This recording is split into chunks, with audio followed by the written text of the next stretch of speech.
Okay, we want to call to order the Strategic Planning Committee meeting of Monday, March the 11th, 2013. And with that, we will have a prayer led by Councilman Lohr. Dear Lord, as we gather here tonight, first of all, we thank you that Councilman Dempsey Lambert has rejoined us, and we thank you that his injuries are not so severe. We also ask a special blessing and your grace on those people involved in a large wreck this afternoon on Highway 42 that just happened fairly recently that was involving 7 cars. So we ask that there's no one gravely injured in that accident. We also ask that you just bless all of those folks who were involved in auto accidents today all over the country. We ask that you keep people in Ascension Parish safe, and in your name we pray. Amen. Pledge allegiance to the flag of the United States of America and to the republic for which it stands, one nation, under God, indivisible, with liberty and justice for all.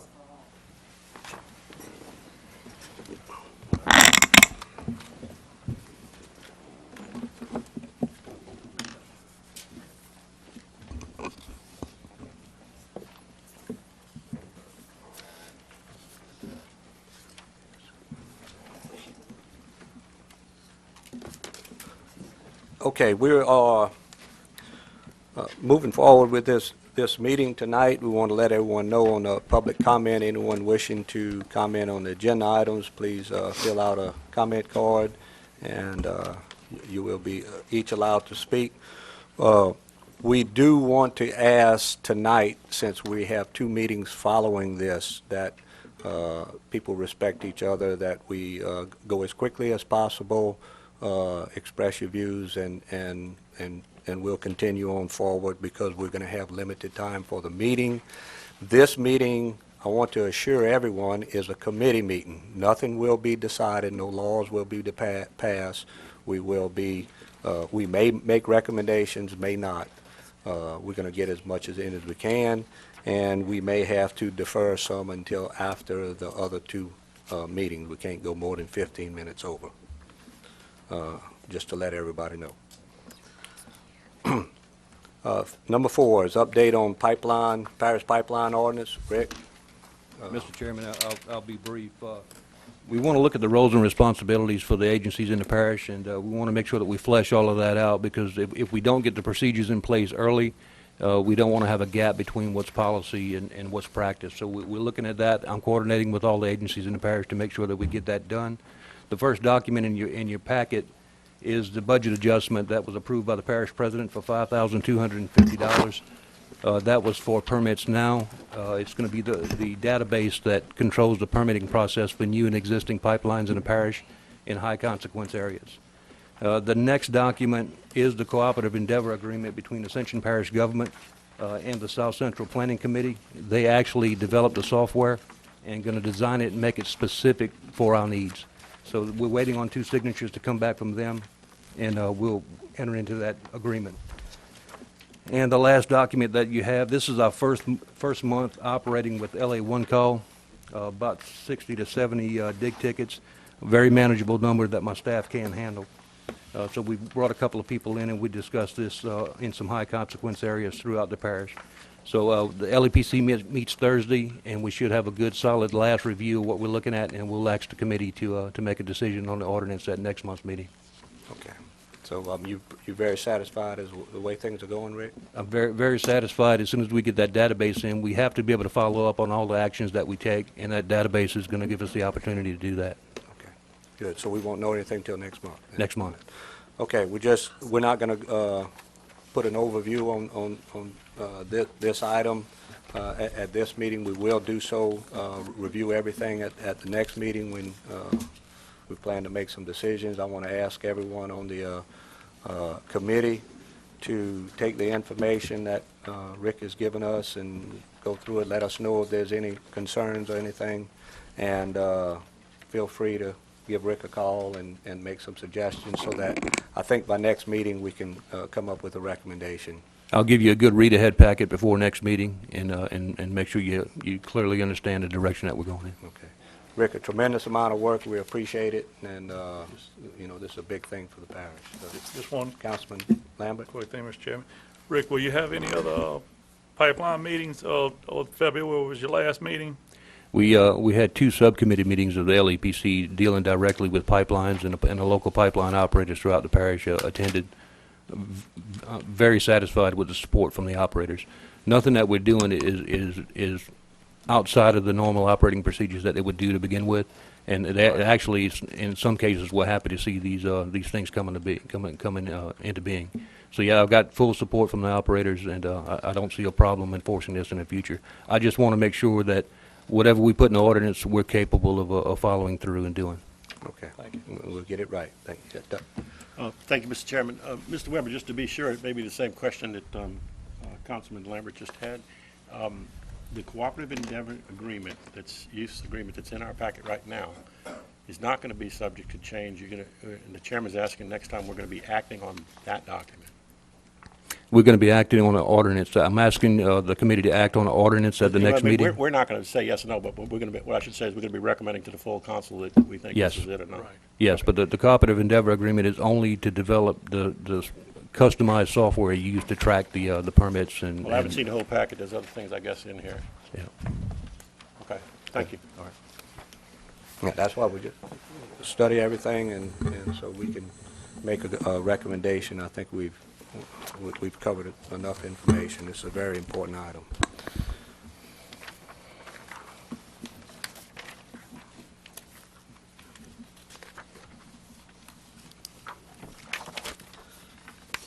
Okay. Number 5, funding for animal shelter, and just to give you some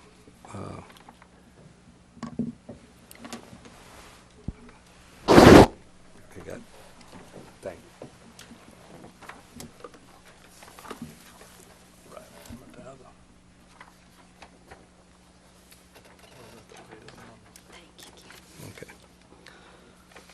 Okay. Just to give a little bit background, animal control, the animal shelter, right now, the revenues without the city participating, which they are we're proposing that they pay per animal. Cities of Gonzales does not have animal control. Cities of Downsville does not have animal controls. And also St. James does not have animal control, and they've been utilizing the services of Ascension Parish. And so we've worked out agreements with each of them for a certain amount per dog. So without that funding, the total revenues that we take in is $75,000. The budgeted expenditures are $398,000. And so the projected deficit is $323,500. With the funding from the revenues from the cities and parishes, the revenues would be anticipated $147,000, and we don't know whether that's going to be exact or not. So the projected remaining deficit is $176,000 plus. That's if we have no changes. The other option is if people do not wish to fund it and want to go to the budgeted revenues, we would stick with about an $87,000 budget, which we would have 2 animal control officers with benefits, and we'd have a budget deficit of between $12,000 and $13,000. So those are 2 options that we can do, and we can also have an option that we can fund the animal control just like we have in the past at a deficit, or we can try to find a funding mechanism. Parish President, you want to make a comment before we? This is nothing new. We've been talking about this for a couple of years now, and basically, you know, it comes down to how much you want to spend on animal control. And, you know, of course, in the past, we did it. We had our kennels and stuff where we would keep the vicious dogs. And then when I guess the parish took over and built a shelter, but when they built the shelter, they didn't have any kind of funding that could pay for this every year. So you've just been actually subsidizing this program to the tune of about $400,000 a year. Now, do you want to continue that, or do you want to revert back to what we used to do? Or, you know, you have options here. You got 1 and 2. That's the way we are. Now, if the cities come in, you drop that deficit to 170,000. It's more palatable at this point, but it's still not sufficient to run it. So basically, we're giving you these options to look at, and that's for this year. for this year, we can probably get through the year as is. We had budgeted it fully this year, but we still want to go and ask the cities to put in their money for this year.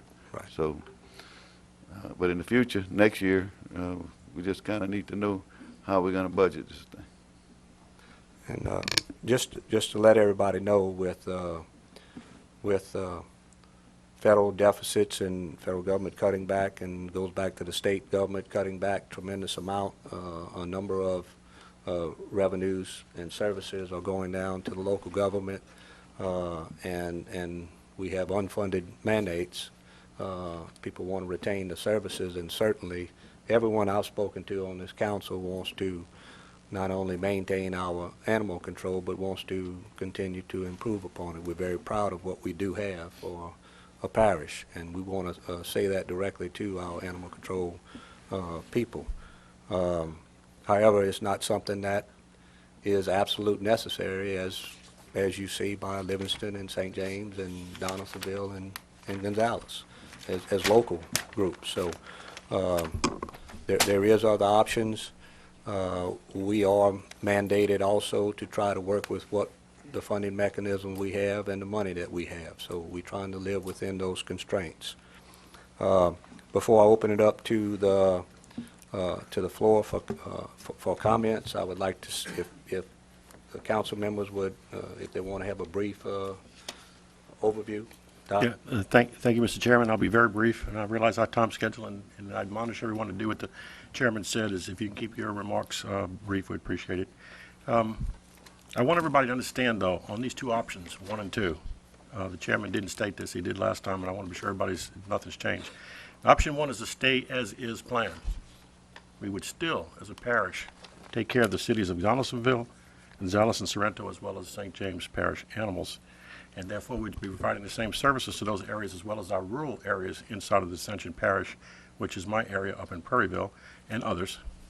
Vicious as well as abandoned dogs and cats.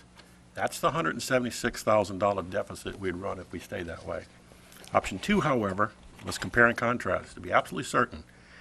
Under that option, while we would only be down $13,000 in deficit, unless something's changed, we would just pick up vicious animals, we were told last time, not abandoned animals. That's a key point. So it's not as is. And then I asked the question and was told the cities, if that's correct, Mr. President, would be on their own to provide their own animal control services. That would be the 3 incorporated cities in Ascension Parish and St. James. Is that Correct. still a correct? Yes. Yes. Okay. Thank you, Mr. Chairman. Yes. Yes, Mr. thank you, Lambert. thank you, Mr. Chairman. Yeah, and I've real deep with this. I would have to support option 1, and let's just hope that we can find the extra funding to continue the good service, and appreciate everyone coming out. Anyone else? Okay. Okay. All right. With that, we're going to have I don't want people. First is Miss Cindy Peterson. Step up to the mic. Thank you. My name is Cindy Peterson. I live in the parish. I've lived for 9 years, have worked for 15, and I've been an animal welfare volunteer since '95. And I want to make sure that the council will look at this issue as not just from an animal welfare issue, but from a community issue. And that means a health and safety issue in your community. It would be a step backwards for the parish to go back to not offering a municipal animal control. And I do encourage the council to find the funding, whether it's through pursuing grants or other matters, but I do believe that it is a health and safety issue, a community issue. The numbers that have been brought forth to the council will indicate to you that if they dealt with over 3,000 animals in a year's time, that would be 3,000 most likely fertile animals in the community that would continue to procreate and just complicate your problem exponentially.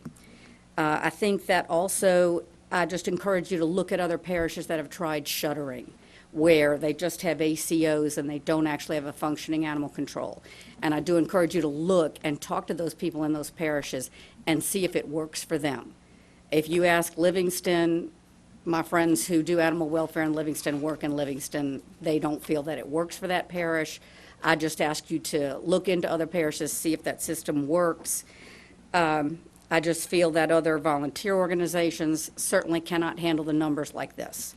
I don't think they ever could, and this is a community problem that I encourage you to address and see it beyond just a, oh, we want to provide a home for animals. Yeah, that is part of what they do, but it's a much, much bigger problem that you would have as a community, and I do encourage you to find the funding to continue to offer the all-encompassing duties that a municipal animal control should offer. Thank you, Ms. Thank you. In order to speed up, I'm going to call the next person's name, and you can wait. Pat Tarverson and Miss Roseanne Bass is next after Miss Pat. Oh. Pat. My name is Pat Favron. My handwriting isn't so good. Okay. Anyway, I think the prior speaker really more or less said what I had to say, but I just want to reiterate that it is a bigger problem than those of us who love animals. And in my opinion, it's a problem that we can't afford to go backwards on, because in order to go backwards when you're talking about animals that are left to their own devices, then you're going to have dogs that procreate, and then they begin to run in packs. And that's going to affect people who aren't necessarily animal lovers, but those pack dogs can attack other pets. They can even attack young children. And so if we ignore this now, the problems that will result in not taking care, not continuing the services as they are, and of course hoping to improve upon them, then the problem will only get bigger and the solution will only cost more. So I would encourage you to be forward thinkers and realize that it is not something that we can ignore at this time. And I do have a question. You stated at the beginning that no decision would be made tonight, and I was wondering when the decision for Plan A or Plan B might be made. This committee, as other committees, does not make parish final decisions. Mm-hmm. We just make recommendations coming out of here. Parish council can then act on those recommendations, plus, minus, or change it. So we're here to establish discussion and dialogue within the parish and get people's opinion, and may or may not offer a recommendation to the council to move forward or not. And I know another thing that Cindy recommended, I was told that there is a grant writer that actually works for the parish, and I would certainly encourage you to look at that, because just even going on the internet, all sorts of things pop up, and I think there's lots of monies out there that perhaps we've ignored that we could take advantage of here as well. Thank you, ma'am. Thank you for hearing me. Ms. Rose. Trevor Reeves is next. I'm Roseanne Bass, and I was one of the people who helped get the shelter built to begin with. In 2002, when the shelter was opened, our parish was 86,000, and we had a problem. It's now 109,000, and if you close this shelter, the problem is going to be enormous. And you were talking about having animal control officers just pick up vicious dogs. What would they do with them? And who's to decide what's vicious? And that's a decision for animal control there and law enforcement, just as they do now in some other parishes and other municipalities. What most parishes that don't have shelters do is they pick them up and they kill them.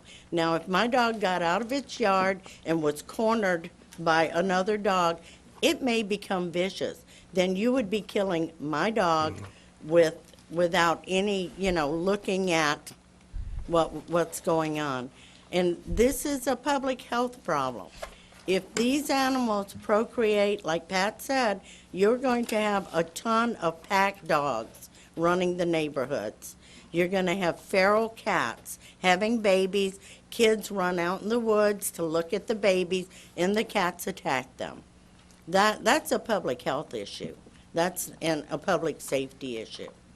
So I would really strongly hope that you would find for option 1. Thank you. Yes, ma'am. Trevor. And Charles Leggett is next. Good evening. Thank you. My name is Trevor Reeves. I live in Prairieville. I'm the owner and director of America's Dog Pitbull Rescue, which is based here in Ascension Parish. I started it based on the overwhelming need that I saw out in the public with an extreme number of animals that were out there, that needed the assistance. I've been working with Michael and his staff at the Sorrento shelter for a number of years now, very successfully, and I'd like to commend them on the job that they do. I just wanted to come in here, and I've been doing animal rescue for a number of years in addition to my regular full-time job. I wanted to offer my services as far as if you need to speak with anybody. I'm pretty much on the tip of the spear as far as being out in the field and seeing the whole parish and what's really going on as far as the animal problems. I'd like to echo my support for keeping the shelter open and keeping it funded as it is. I know it's at a deficit, like you said. Even if you get the other cities to chip in, you're talking about $176,000. I have connections in the animal rescue world throughout the nation, and would be willing to try and pursue some type of funding if that would be of some kind of assistance. So I wanted to come in here tonight and offer my support, and if there's something I can do. Thank you. All right. Thank you. And I called Charles' name out, but I think you were number 6. Catherine Goppel.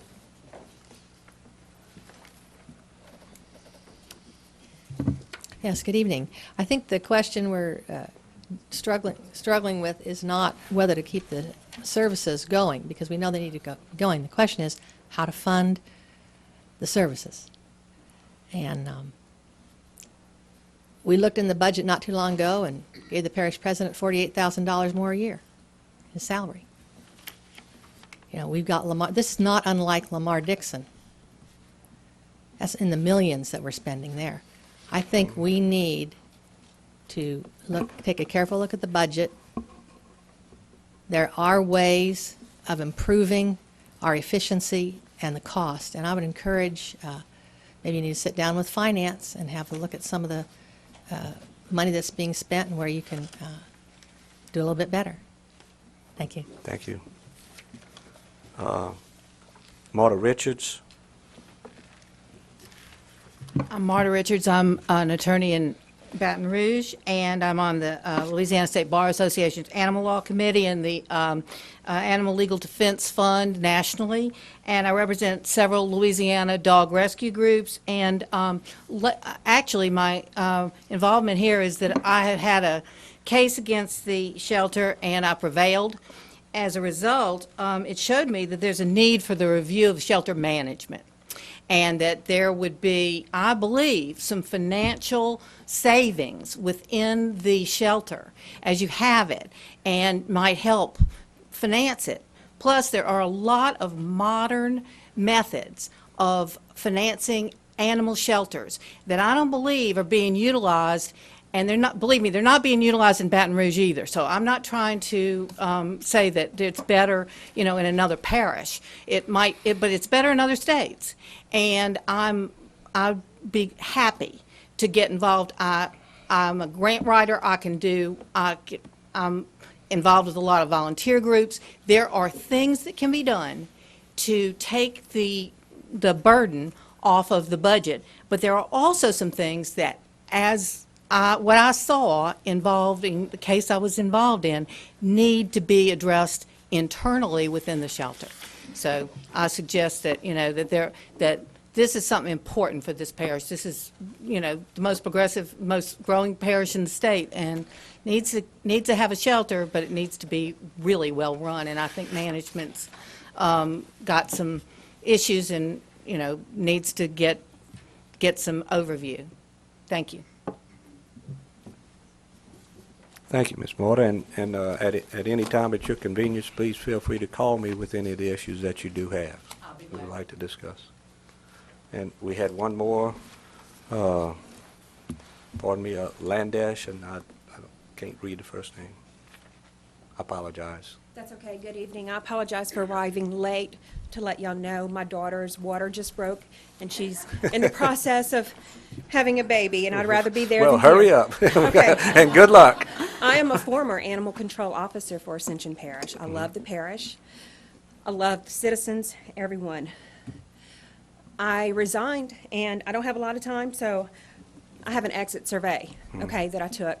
I prayed hard about this, and I'm just going to read it real quick, okay? There are many reasons that I can contribute to my departure. However, the morning I left was due to feeling bullied, manipulated, antagonized, and unsafe. I felt the only option I had was to leave. There was no more communication. And look, Ms. Lilly, I Okay. apologize. We're gonna If get you to the want to talk points. about the merits of the animal control, that's fine, but any other personal thing that needs to be addressed, I'll be glad to talk with you anytime, but Okay. this is not the time I or would place to love do to that. talk with each of you. I have proof. Yes, ma'am. I have proof of misappropriation of funds. I have proof of cruelty at the shelter. I have pictures and videos. I have emails that I have sent back and forth to HR, to the parish president, to multiple leaders. I also want to say that in the previous meeting that y'all held that was televised, I believe Mr. LeBlanc stated that 70-something animals was adopted in a 1-month period. And 12 were adopted in Livingston Parish. If 70-something animals were adopted from Ascension Parish, you have a $50 adoption fee, right? 30 of that is to go towards spaying or neutering.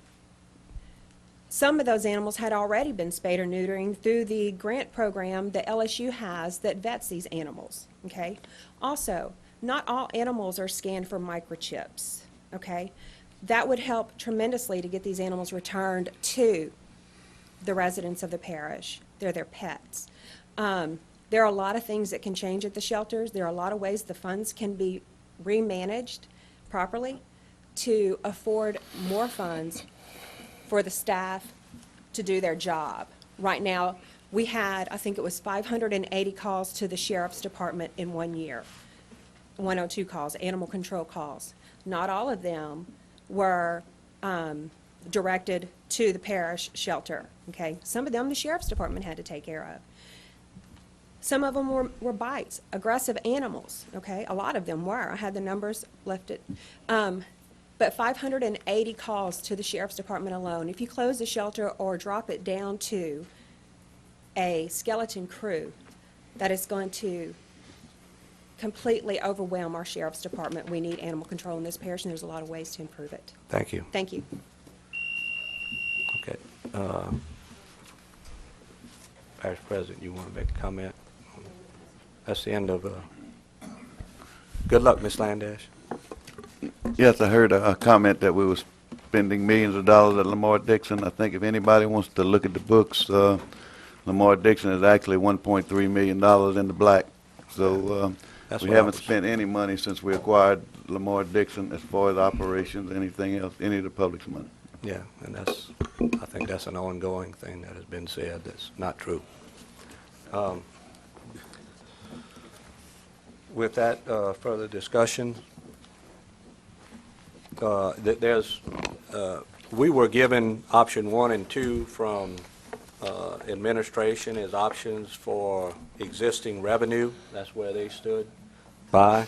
However, I am willing to put out another option, is that we can continue, because it's in the budget, and offer, find out the cost of a millage. I think it's about a half a mil to fully fund the animal control. My concern, I'm very much an animal control proponent. I'm for that, is that as you see in Washington and in Baton Rouge, when it comes to budget time, all these things get kicked around, and I don't want to see animal control being a political football that goes back and forth for the next 10 or 20 years. And without a funding mechanism that's dedicated to animal control, I'm afraid, fooling with the governmental process, that's what's going to happen. You know, I would express the same concern Mr. Lambert said about funding it fully for the rest of the year, and then and before the year's up, put it before the people and let them decide if we really do want animal control. If it's important in this parish, people of this parish are going to put up a half a mil to support it. If it's a health issue, like everyone says here, then a half a mil is all it would take to fund it at the level or above what it is now. We're not, none of us are ever satisfied with things. We always want to see them improve. But I think it's very, very important that we get away from this political football and move forward in progressive parish as we are. That's just some of my thoughts. And we can send forth whatever we would wish to for the council, or we can continue it just like it is at a deficit spending. I do have a problem with continuing to deficit spend on an item. Mr. Sadler? Thank you, Mr. Chairman, and I thank each and every of the public members that spoke here tonight. For those of you keeping score, I know I did, and I took college professor copious notes. Of the 7 speakers, I see all 7 support option number 1. I've already heard my colleague to my left, Councilman Dempsey Lambert, even before public comment, support it, and I heard him speak that way the last time this committee discussed this issue, the previous strategic planning meeting. I did not go on record at that time one way or another, but I will tonight. I'm satisfied by the emails and the many phone calls I got and the testimony tonight that, frankly, we don't really have an option 2 or B to only pick up fish as dogs, to cut the cities out of this at this point and tell them they're on their own.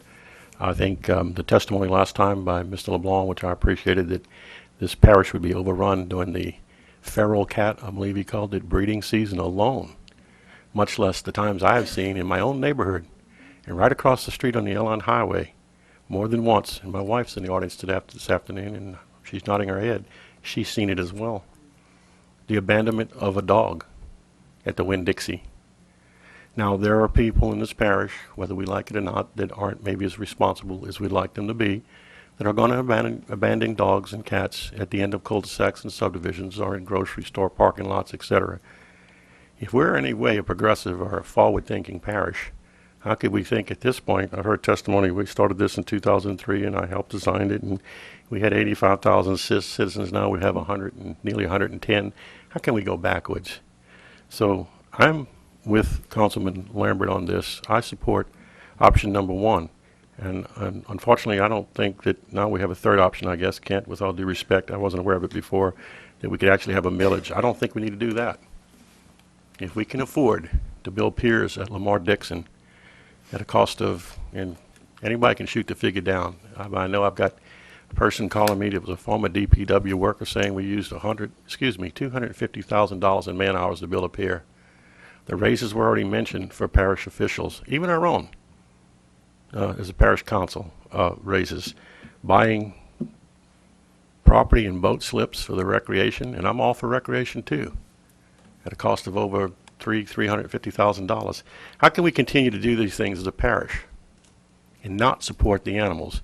Who amongst us is going to speak up for the rights of these dogs and cats? I will tonight. I support option number 1 wholeheartedly, and I'm willing, Mr. Chairman, if that's your pleasure, to make that as a motion. And I would like also to reserve the right to also make a second motion this evening.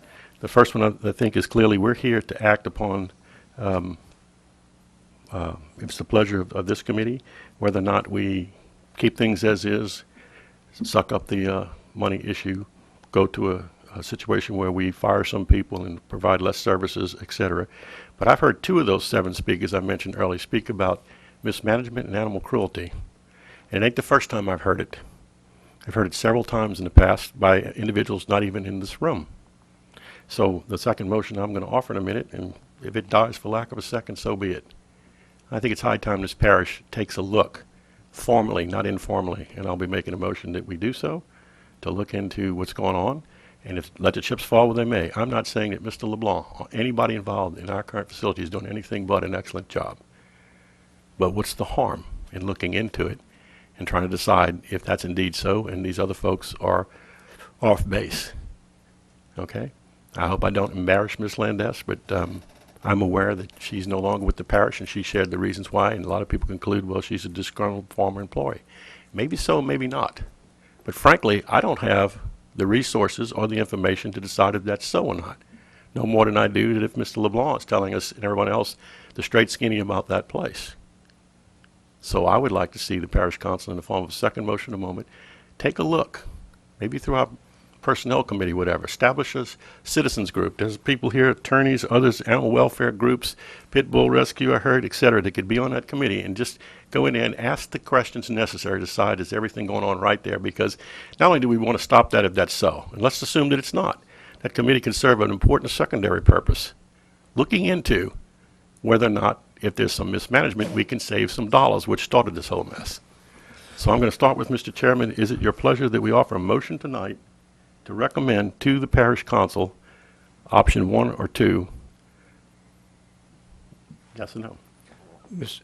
Satterley, you have an option to offer any. Okay. Thank you, Any sir. resolution. So I will make a motion then that we accept the option, I believe it's numbered number 1, maybe it was A last time, that we continue services as we have them. That means we don't just pick up vicious dogs, we pick up abandoned animals as well. Okay, we find the money to fund this, working with Finance Committee, the full council, whatever. That's my motion. And again, I reserve the right to offer the second motion about a full-fledged investigation by an independent group. I'll second that for option 1. Okay, we have discussion, and before, I'm curious, Mr. Satterley, because, I mean, there was some implications of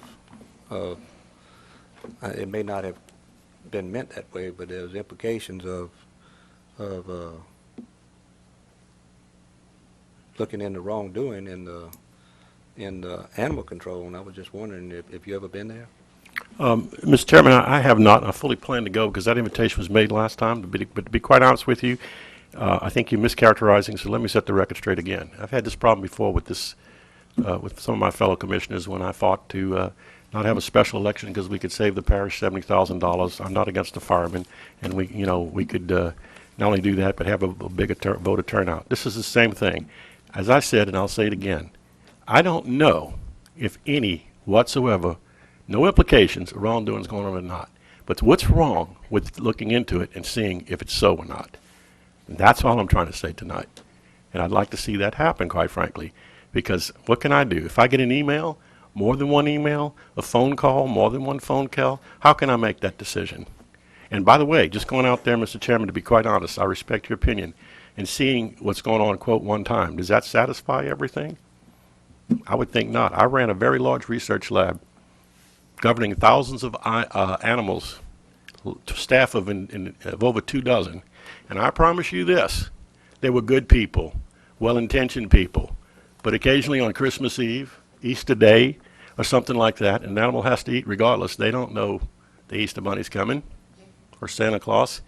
There would be negligence, and I'd come to work the next day, and I would have sick animals and or a higher mortality rate. I had to deal with that. We're all human. Possible that's happening? Maybe it isn't. I did ask the question last time, and I was a little bit concerned with the answer. What would happen to my dogs if they got loose? I was told I have 2 chocolate Labradors, love them to death. One of them, by the way, it's his birthday today. Little Jack. He's 13 years old. My older Labrador's 14. And they have collars. In fact, this is kind of maybe sick, but they have all 14, one of them, the other one, 13 tags hanging on their neck. But we don't make them wear it in the house. And if I went to the door and a UPS guy or FedEx guy's there and that dog got loose and I couldn't get to him and I couldn't find him, I would definitely want to be able to retrieve him. And I want to be convinced that I could, and that a reasonable effort is being made to identify the owners. I am being told that that's not so. Well, it either is, ladies and gentlemen, or it isn't. Again, what's wrong with just finding out? So, Mr. Schexnayder, I'm not implying anything. I say, let's investigate. That's a separate motion, and let the chips fall where they may. Okay. First And- motion's made. and- I believe we have a second, and it's on the table. Yes, and I do want to say, because you did say about going there, I've been there dozens and dozens of times, and I've been there before the current people had run the shelter, and I've been there popping in by invitation, by letting them know I'm there, by just popping in on dozens and dozens of times. And I will put our animal control shelter up against anyone. I'm very proud of what we have. And I don't want to be misconstrued to say that we want to properly fund it with our value on what animal control is and whatever. And since there were some statements, Mr. LeBlanc, I think you'd raise your hand to speak for, since you were named. Michael LeBlanc. I think if you watch the news tonight on Channel 9 and Channel 2, you'll see 2 situations at 2 separate times, one at 11 o'clock when Channel 9 came, and one this afternoon at 5. Channel 9 came in and owner retrieved a dog that had been there for some time, quite some time, and there was an adoption made. At 5 o'clock, when Channel 2 came, there was a dog that was retrieved that had been there for over 2.5 weeks. The owner was elated to get its dog. All I can say is we run a straight ship, and allegations can be made. I don't know how to address that other than just stating that fact. Just watch the news, and you'll see your shelter in action. It was on 33 last week in action when we were on Airline Highway 61, when a dog was hit by a car and the traffic was stopped. 3 police officers there. Animal control officer went out, was dispatched, retrieved that animal from under the car, was brought to the shelter. From there, it was transferred to a veterinarian where it had crushed pelvic hips. By the veterinarian's discretion, said it should be euthanized. That's what kind of shelter we run. That's the kind of shelter we run for Ascension Parish. I have pride for Ascension Parish, and I have pride in myself. I'm going to let it go at that. Thank you. Ms. Cazzo? Mr. President, Yes. the proposed funding from the cities that is mentioned here, what kind of commitment do we have at this point from the cities to do this?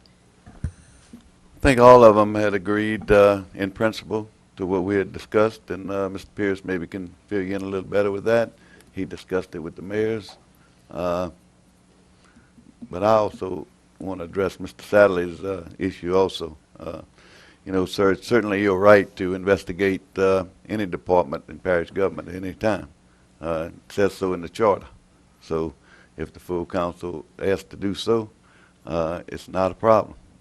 But I just want to say, on going record, to say that I think we have a great animal shelter. I think we have a great amount of people there that they go beyond the call of duty. They're there when they don't have to be there. They do what they need to do to make sure that it happens. But we will certainly be happy to do whatever the council wishes. If you want to do an internal investigation, that's certainly something that has to come through the council and make that motion, and we'll certainly do. You can hire somebody to do so. It's fine. I just know and feel that it'll be for naught, but it certainly it's at the pleasure of the council to do so, to go ahead and do it. Thank you. Mr. Lowell? As regards option one, I agree with the sentiment of, I think, the rest of the council that option one is the way to go, because these are services that are essential to a functioning community, and the question is around cost. And I think the chairman's comments are important for people to consider. I think it's easy to cherry pick certain projects or things you may not agree with, and try to say that we're being inefficient. But what I've seen in 5 years has been a lot of surpluses, because we have been extremely efficient. You can go back and look at the budgets that have been presented by administration and actually adopted by this council, and see the actual decrease in expenses during a recession in a time of declining revenues. So I think we have been extremely fiscally conservative, and to that point, that is the point that Councilman Scheck-Snyder is trying to make around the undedicated funding, which is a problem not only for animal control, but also for mosquito control, where we're spending almost $1 million a year there, over $2 million in recreation. So you add that up with this as well, we're almost at $3.5 million of undedicated funds that are draining on the general fund, which is part of the reason why we have a problem funding roads, and people need to understand we can't make money up here. We are certainly doing everything we can to be efficient as possible. Heck, we just saved $200,000 a year by converting to paperless agenda. And I know the council and the parish president have been working a great deal on trying to identify other areas of opportunity.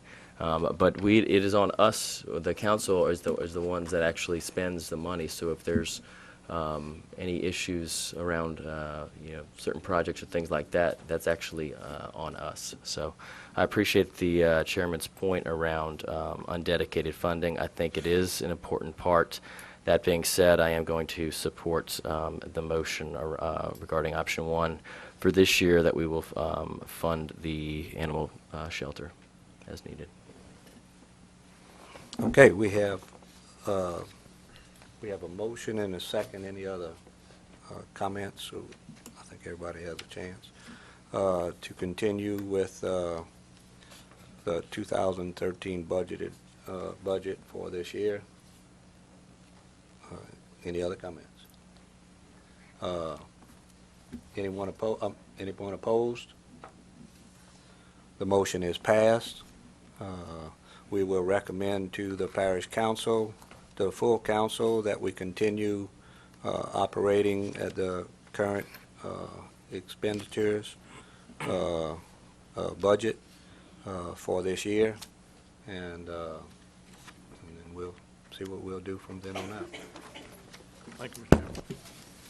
And we thank everyone for coming to express themselves. Appreciate you.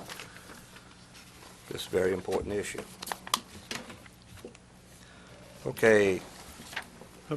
Mr. Chairman, I Yes. I reserve the right to make another motion?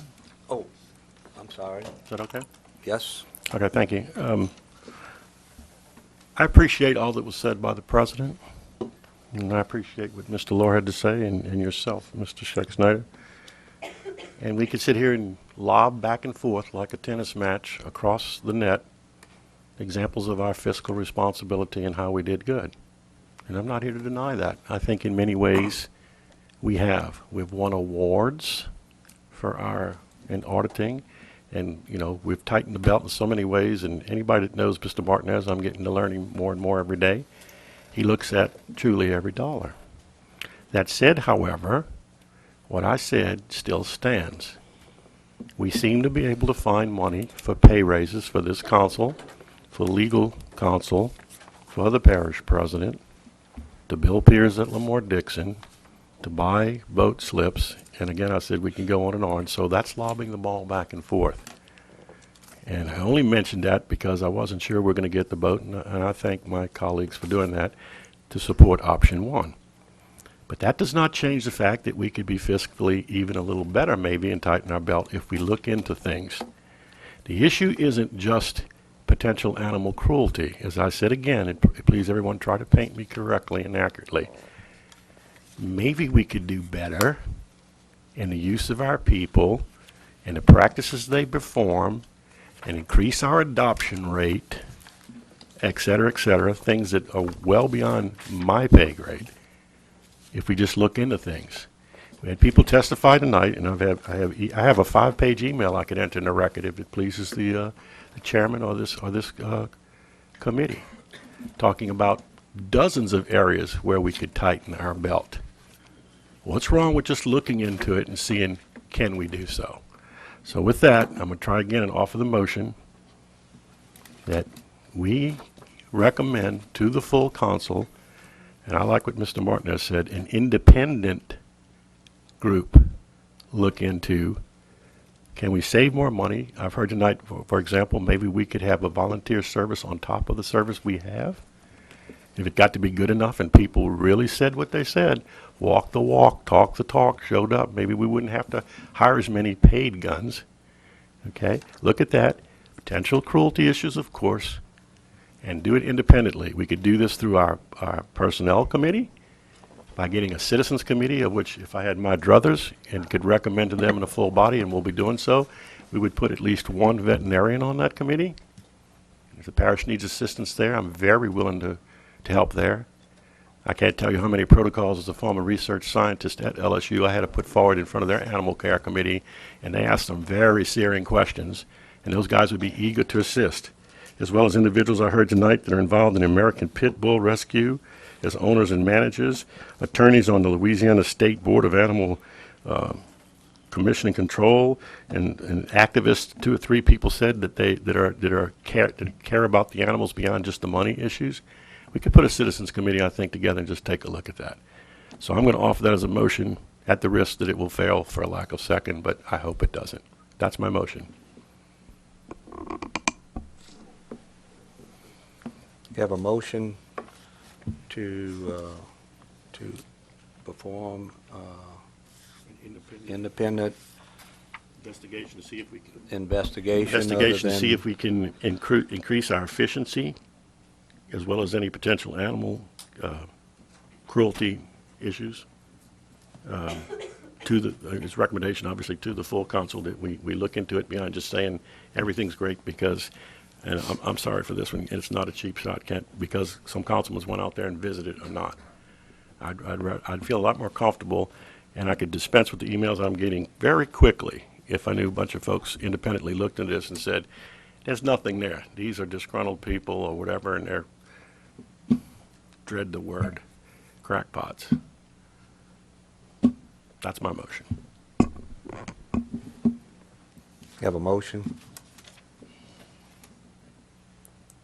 For lack of second, the motion fails. I have Mr. Satterlee. I will ask that, I will take myself and I will ask that you get involved, and we will personally look into any allegations and anything that comes from that. We will offer substance for change. Let me say it to the Let's public get record. together. Thank you, Mr. Chairman, and I will take you up on that offer. Yes, sir.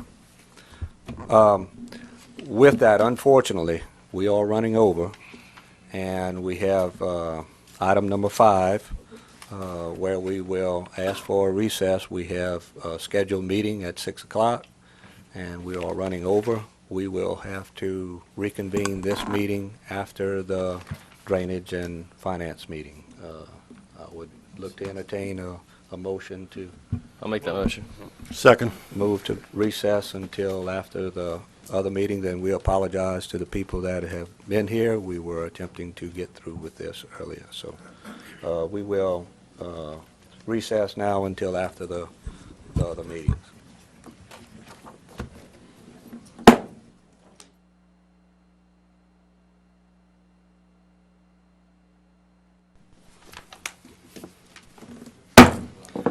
Okay, we will now reopen the strategic planning meeting that was recessed before the adjourning meeting.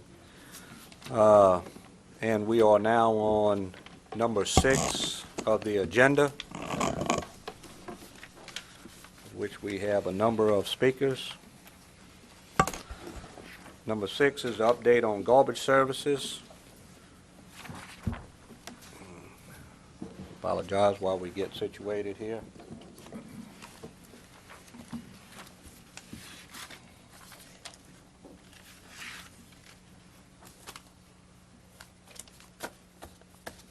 Okay, this is something we have been working on and discussing for a number of years as to how do we want to move forward in the parish with the area of trash collection and all type of waste materials. We've had instances of people coming to the meeting with problems with burning issues in the parish, with trash, of white goods and large waste, as well as comparing figures for the cost of getting garbage pickup in this parish as compared to others. So therefore, we've been reviewing and discussing, and we welcome the continued discussion of everyone, and hopefully we can come out with something that's the best thing we can for the people of the parish. Anyone would like to make a statement before we open up for public comment? Okay. Public comment, first person, Mr. Dale Hidalgo.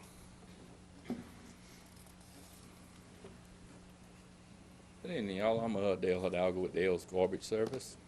I was presented these ordinances. I don't know too much about them. I mean, I read the ones that I've read. I don't know where they come up with all these ordinances, but there's no company that could basically comply to these ordinances the way they're wrote into here. You know, there's different things on here, issues with dead animals and stuff like this, that you get fined if you don't pick them up, if you get fined if you haul them in your truck. So what's the difference? What are these ordinances? So stuff like that. But the main thing is anything we pass here is going to cost the people in our parish more money. Basic thing. You know, as far as all this, the burning of the garbage should be a sheriff's office issue. You shouldn't be burning garbage. People turn you in, you go get fined for burning garbage. You know, bulky pickup, they have a company called 1-800-GOT-JUNK can pick up bulky garbage. For our recycling, we have Cajun Recycling picks up recycling. And the parish offers recycling services too that are programs that are free to the people. So it's mainly, I just think it's a bad idea for the parish to go ahead. You know, I've been with you, met with you before, Kent, met with Tommy before about programs we need. Our big problem is the dumping fees. I pay $47 a ton to dump garbage. So we can't basically give more service at cheaper prices when we paying that amount of money to go to landfills up here. You know, there's different options to do this stuff. And I just think you know, we need to look at something else and do away with these ordinances and maybe work together and try to figure out a better program for the parish to move ahead with garbage in the future. But now I just don't think it's the time to do anything like this. You know, maybe we could get together and work something out to do something a little better than what we're trying to head down. Because one company coming here doing everything is going to cost people more money in the end. That's it. And you're just going to basically put somebody out of business up there. So I appreciate y'all just kind of think about it. Maybe we could work together and get something to work better in the parish than just trying to make something go through without doing a lot of research with it. Well, I appreciate y'all time. Thank you. Mr. Clint Quintmo.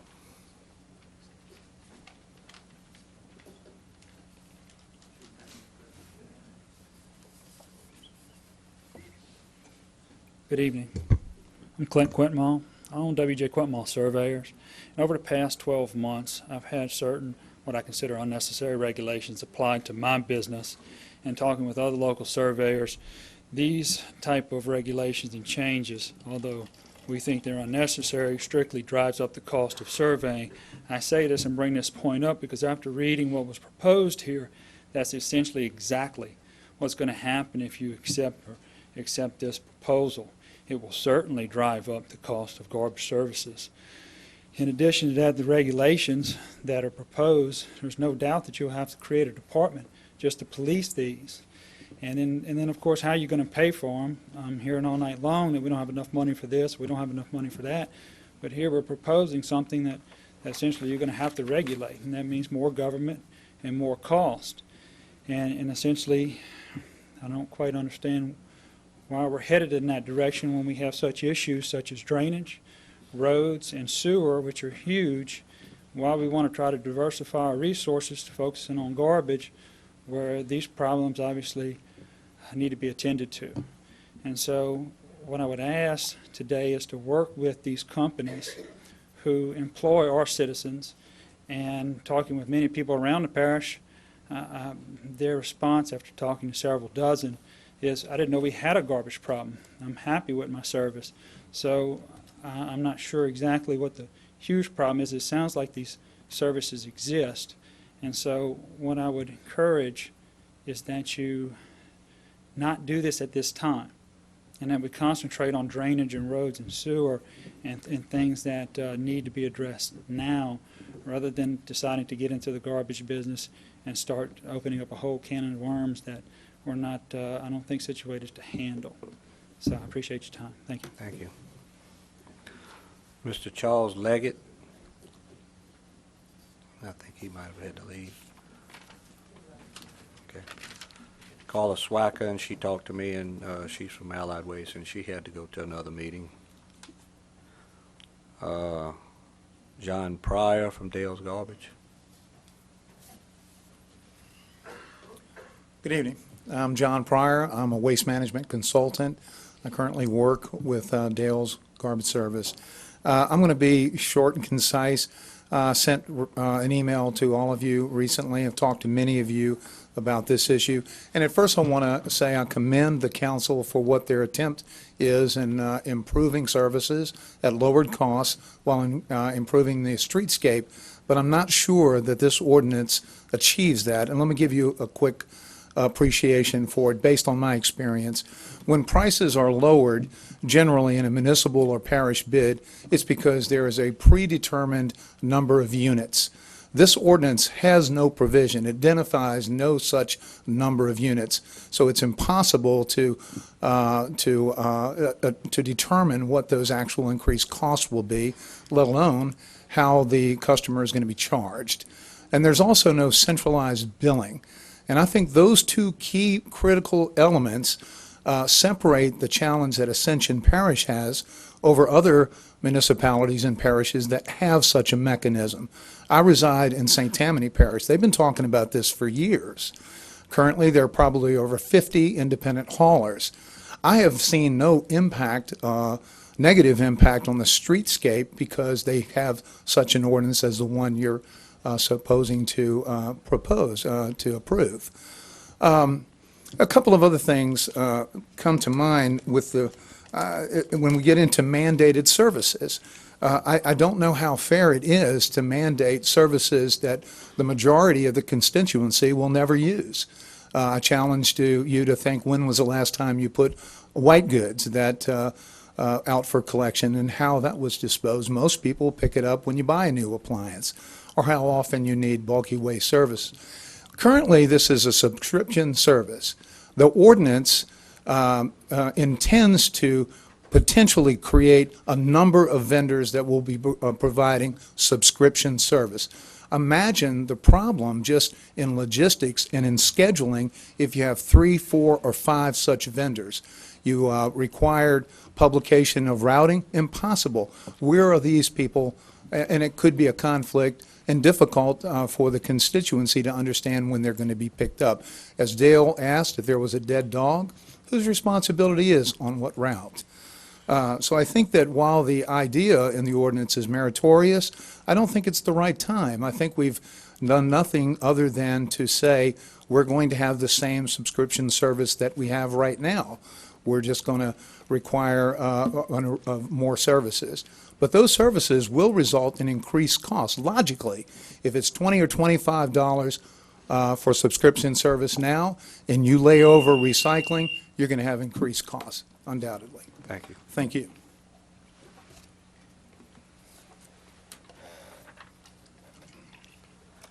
Catherine Goppel. Good evening. July 5th, 2012, we discussed this issue. I don't recall years, Councilman Shakespeare. Garbage is being taken care of in the private sector. Why have you made garbage collection a priority when it's not a problem? With this ordinance, you're expanding government's control over the people. How many more parish employees will be needed to oversee garbage collection? Look at the ordinance carefully. The foundation of this ordinance is fundamentally flawed. Why? You're increasing the size of government. Bigger government is not better government. Washington has taught us this principle. Government is not the answer, it is the problem. You think you're solving a problem, but in reality, you're creating another one. The first draft of the 15-page ordinance you were considering is in places unreasonable, unenforceable, and un-American. It appears to be more about harassing the franchisee than about providing a service to the public. Now a new draft is unveiled this afternoon, and the public and others who will be greatly affected by any changes that you might consider have been kept in the dark. Do you like keeping the public in the dark? You wonder why people cannot trust government and those involved in it. This is why. You want to cram something down our throats, and we don't want it. We didn't ask for it, and we have no idea what it is. We are being asked to respect our officials, but there is no respect for the people. You may hear the words we speak, but you do not listen or take seriously what is said. The disconnect is deep, and the distrust is growing by the issue. You take away our choices in an elitist mindset, telling us that you know what is best for us, as if we don't know what is best for ourselves. Consumers will ultimately pay any additional fees you assess with the franchise. Even if you remove the franchise, once you have your foot in the door and the garbage collection is under your control, you will open up the door for more future taxes and fees on the public. When government gets involved, efficiency goes down and costs go up. Addressing drainage, roads, and sewer needs of our parish would better serve the public than discussing garbage collection. These issues, drainage, roads, and sewer, are your responsibility and need your more careful attention. Please leave garbage collection to the private sector. Thank you. John Robinson. Tara Kane.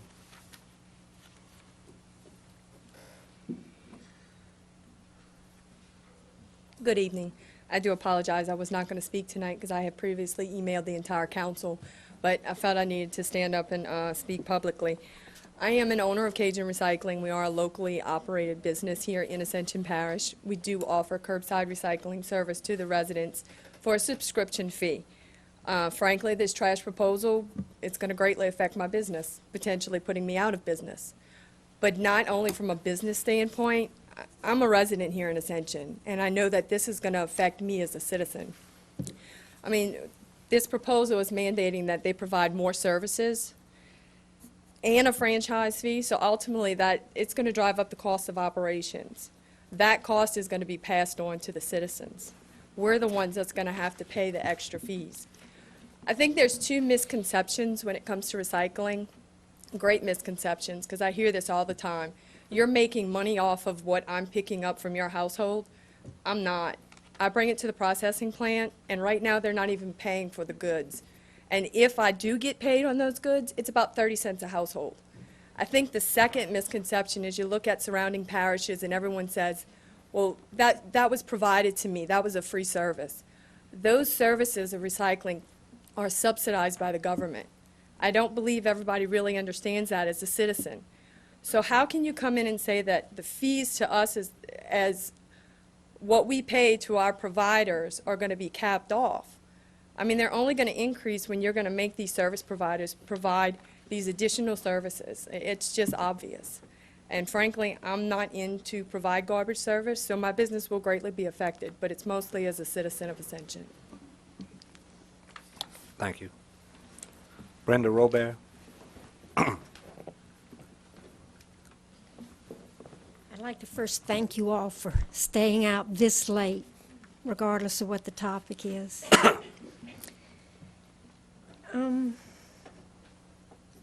For myself, I haven't been exposed to very many complaints about any problems with our garbage services.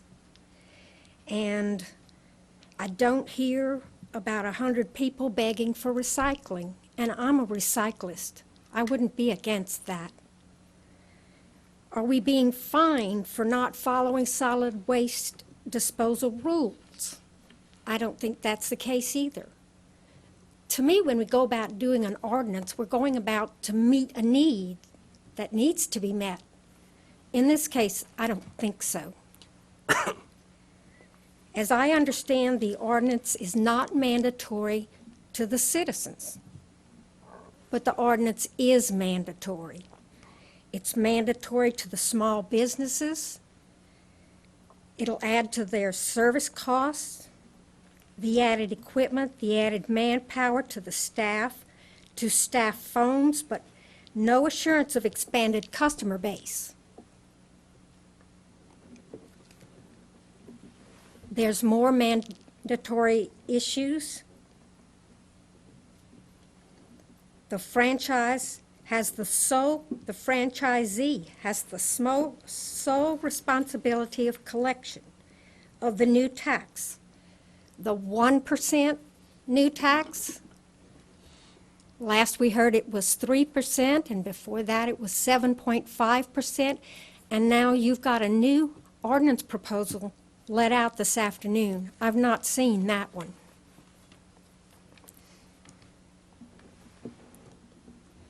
More mandates on the franchisee. You're asking them to put out a $5 million liability policy. That's unfair to small businesses. That's a big cost. Can't we at least do a limit that is adjusted depending on how much disposal is going on? You're mandating 65-gallon recycling containers. Have you priced one of those things? I recycle 60% of what I use in my home. It would take me 3 weeks to fill a 65-gallon container. Look at it realistically. You are asking a lot of our disposal people. I agree with all the other statements that were made so far ahead of me, and I respectfully request that you table this. Thank you. Okay, that was all the, oh, we had a couple, if you had a paper filled out, did we miss anybody that had a paper filled out?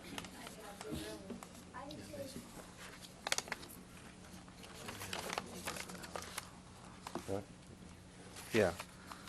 Can you come fill one out, ma'am? I may have missed it in the, Chris Guidry.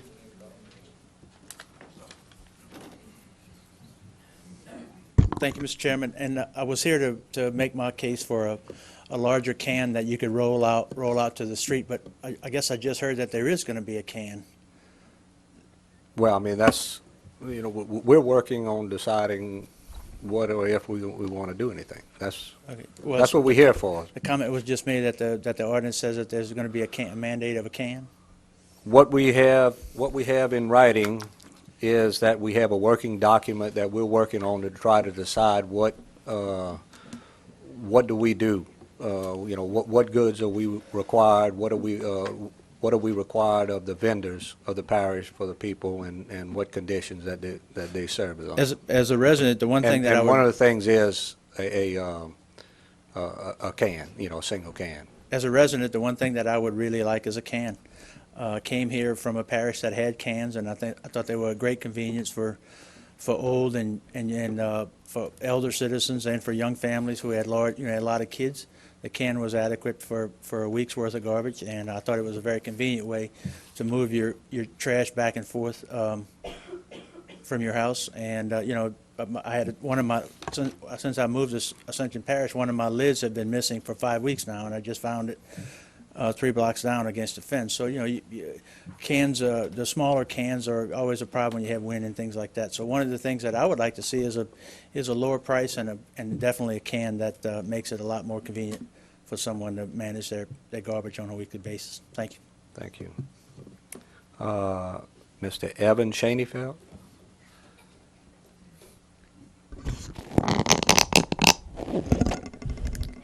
Hello, my name is Evan Shaneyfelt. I am 8 years old, and I go to Prairieville Primary. Wait, this isn't. Oh. We can hear you. Too far? Okay. Good.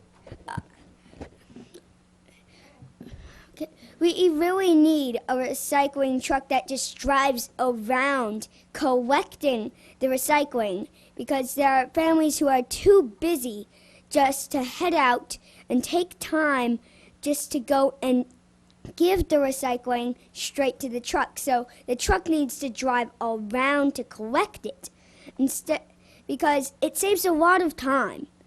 And for those families who are too busy, they need that, because, you know, you can't just go if you're too busy. You've got time that you need to use. But if there are any busy families, if they can put out the trash, they can put out the recycling too. But we need the recycling truck to drive instead of stand there and wait for it to come. They need to drive around to collect it. Thank you. Thank you, Evan. You may want to run for president of Prairieville Middle. Thank you. Ann Shaneyfeld?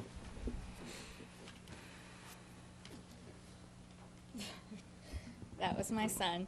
As you can tell, we're avid recyclers in our family. I volunteer at the monthly Parish Recycling almost every month, and if you're looking for a group of people who are passionate about recycling, you go there. You can meet us the first Saturday of every month at the Prairieville Walmart, and we're there from 9 to 1. And when I volunteer, every time people ask me, when are we getting curbside recycling?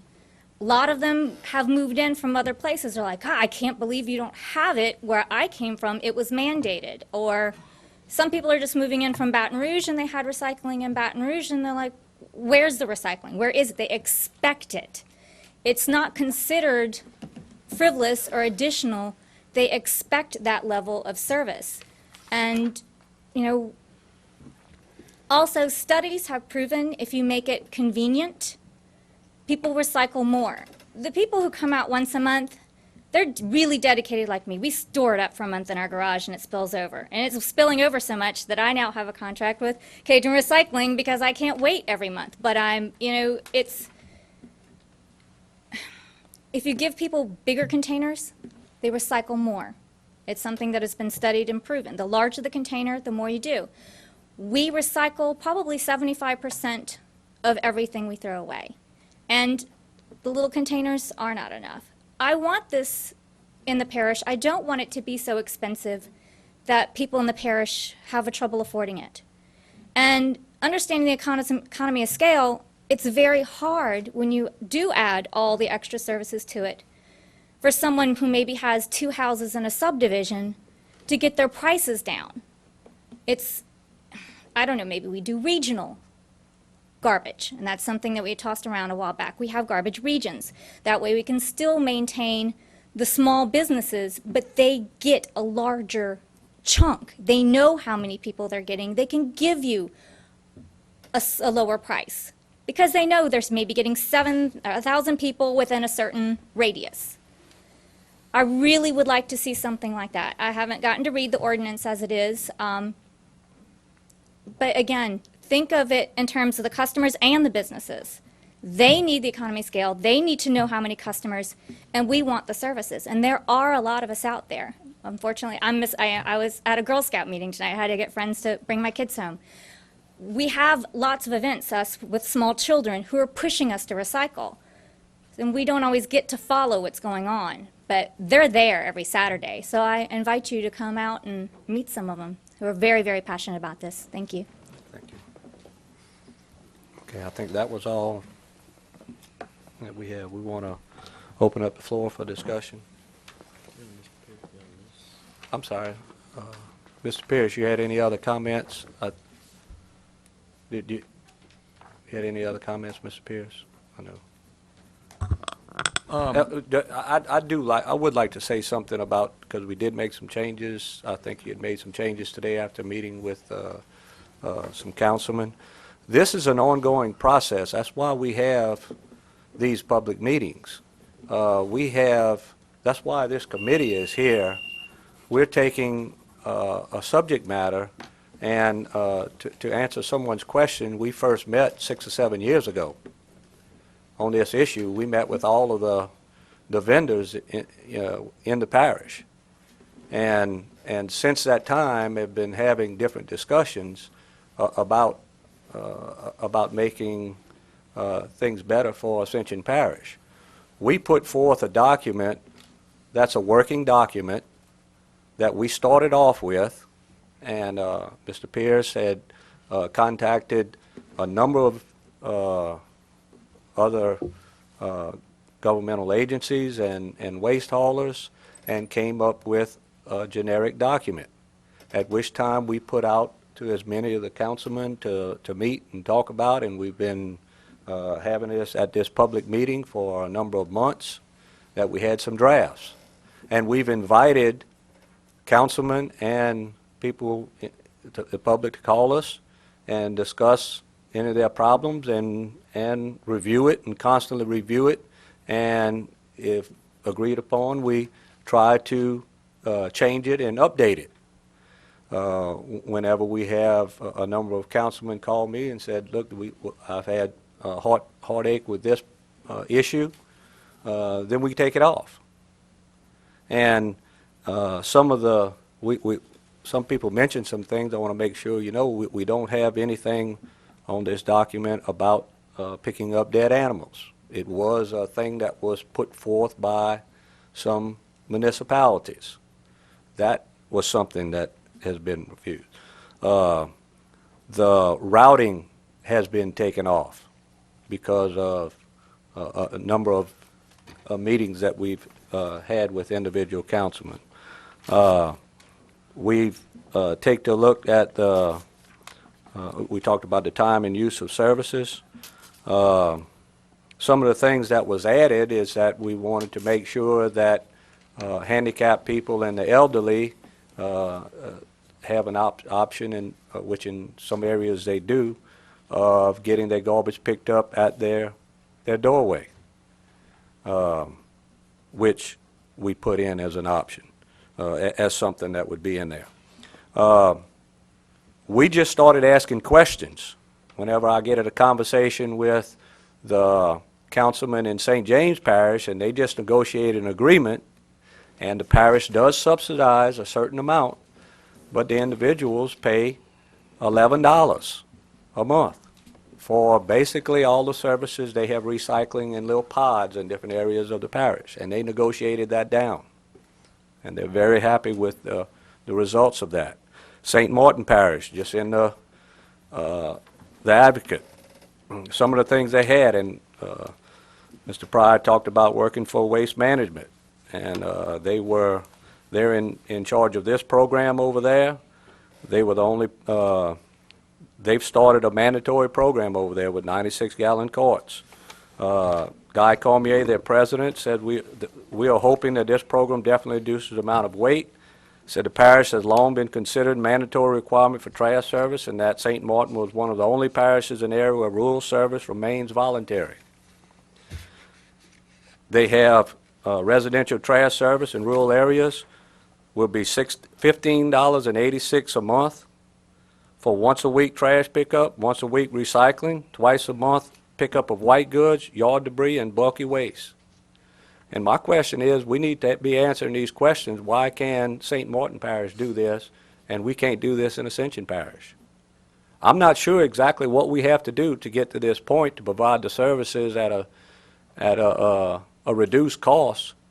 But I do know I'm an avid recycler also. I recycle for Miss Kane's company, and she has a very nice company. But my recycling and once-a-week garbage service costs me about $35 a month. I think we can do better than that. And so we're trying to find a way. We're trying to ask you and the public to assist us to try to find a way to make better service for a cheaper rate. That's it. And we're not hiding anything. We're not meeting in the dark. We're your government. We live here. And so we are we are publicizing anything that comes from this committee goes to the parish meeting for the full parish council. It's published in the paper, it goes on agenda, and anything would be introduced. All of it's published. It will be 2 weeks for the parish to take and review this, and it comes to the full council again, where the public hearing is held, and then it's a vote on it. So we have a long way to go for any of this. We welcome your input, but please work with us to try to make the best thing for the parish, and we want to make things as good as we can. So just wanted to let you know that that we're trying to listen and trying to move forward with some things. Ultimately, if the people of this parish does not want to change their garbage service, that will be the case. So that's where we are right now. Anyone? Mr. Lower. I think you hit the nail on the head on a lot of things, and I think it was stated earlier about trying to, our job as councilmen is to try to find ways to do better and be more efficient and seize opportunities where we find them. And as you just said with some of the comments around the other parishes, I continue to see other parishes every month in the paper, their agreements that they've negotiated. They have St. John, for example, just did $19 a month for basically the exact same suite of services that we are looking for. The way that's done, of course, is by doing exclusive. And so we could do it without government subsidies. We know this. We could do, it's a fact, with economies of scale, if we went exclusive, we could get lower cost and more services. It's a fact because it's being done all over the state, all over the nation. We have decided that we would like to take a look and working with our current garbage vendors, basically seeing what it would take to have, if we didn't go that route, what it would take to have these services, because they are needed. Even if certain people don't think there's downstream effects of not having them. So I know Kent's brought this up before, but the fact that and people burning in subdivisions, well, we don't give them any other option. They can't put their brush out at the street like they can all over this country. These are basic services to me, and obviously they have a cost. I understand that. I'd like to continue the discussion with our current vendors and actually ask them to provide us based on what we come out of this committee with in terms of services, which we've all been talking about. I think that's very, very well known in terms of once a week recycling, the once a month or on-call bulk waste pickup, and being able to put out your brush with your trash. What would that take? What is that going to look like? I'd like to know and get my hands on the data so we can make informed decisions around, yes, okay, is that $1 extra a month if you spread it out? Is it $2 a month? But what is that? And if so, is that acceptable? Because then we have more services for a little more increased costs. If not, if people don't want to tolerate that, then fine. But I think then we need to get serious about going exclusive, because that is a way we know that you can get lower price. So, I heard as far as the cost goes, yes, so right now $25 a month on average, plus if I want to recycle, that's $11 a month. That's $36. If I have some kind of bulk waste thing I need to put out the street, that's probably $10 or something from 1-800-GOT-JUNK. So that's we're over $40. Anytime I think you can look at what other places are doing, and regardless, anytime you can improve something and get more for your money, you should take a look at it, seriously. Obviously there's trade-offs, and we understand that, as far as local businesses and people who have made investments here. I understand that. I'm sensitive to that. But we were elected to represent the people. We were elected, not the garbage companies or any business for that matter. So we're simply trying to say these are services that we hear that are needed in our community. There's a downstream effect of not having them. Besides the burning, there's illegal dumping going on all the time in businesses and streams and litter. and everything else. It's all a part of not having these services. So, please, again, let's work together. There's been a number of very good changes already to this ordinance, and based on some ongoing discussions. Dead animals being one, that doesn't need to be in there. Hell, franchise fee, we don't need that. It's about services. So let's continue the dialogue. I heard something about districts. Maybe that's an answer. But we have been down this road for 6, 7, 8 years trying to make it work. The status quo is what, unfortunately, it seems like. And I understand why, vested interests, business, and all that stuff. The status quo is just not acceptable. So, because there are needs, and we can do better. So work with us. Let's try to come together and come up with a solution we can all work with, and not just trash it, for lack of a better word. That's it. Mr. Satterley? Yes, thank you, Mr. Chairman. Where to begin? Let me start by saying that back when we first thought about doing this and empowering the administration to go out and write the RFPs, I got somewhere around 100 emails and phone calls collectively. Obviously, I said back then, and I'll say it again, 98% of those plus were against government-anointed garbage collection. That hasn't changed. In fact, I got 3 or 4 more just this weekend, I think, as the public realizes this is coming back up, that are still against it. A few tidbits, and I'll eliminate authorship. The names have been changed to protect the innocent. From what I heard in the close to a dozen speakers here tonight, first and foremost, and this really touches me, mandatory services, I'm a little bit off base on that one. A person said, quote, the ordinance is only needed, any ordinance, only if the needs need to be met of the people that we serve. Let me say that again. The ordinance is only needed only if needs need to be met. The person concluded by saying that's not the case here, and I totally agree. Certainly, we need government to protect us so tanks don't come down our street. We need law enforcement. We need fire protection. We need schools. We need drainage. We need sewage. Now, that's a good segue to another comment I heard, and I feel this way myself. We need to prioritize because, as you saw tonight, we don't have the money we need. It's been admitted we don't have money, dedicated funds for juvenile detention, mosquito control, an early agenda item on the animal control issue. We don't have dedicated funds for recreation. But here's a real priority issue too. Sewerage, which I sit on the utility committee. So I agree with the comment, whoever made that comment, that we just really need at this point to prioritize. And while this might be something we'd want to look at down the future, we need to ask ourselves, is it the right thing to do right now under the existing economic climate?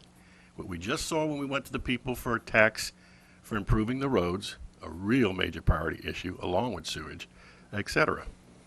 I also agree with whoever said, quote, you can't give more services because of the high dumping fees and all the other requirements that these companies didn't have on them before, be that white goods, the brush, the frequency of that, second garbage collection, et cetera. All right? I believe that's so. I heard someone say about mandating services that a majority of the citizens will not use. I'm not going to hear tonight and say, oh, hey, I recycle, this person doesn't, whatever. That's, I think, at this point, at least somewhat of a personal issue. But I don't think it's for the government to mandate whether you do it or not. And I would be hard-pressed to talk to companies like Mr. Dale's, like Cajun Recycling, and say to you, there's a possibility you might be put out of business. Because what was the testimony?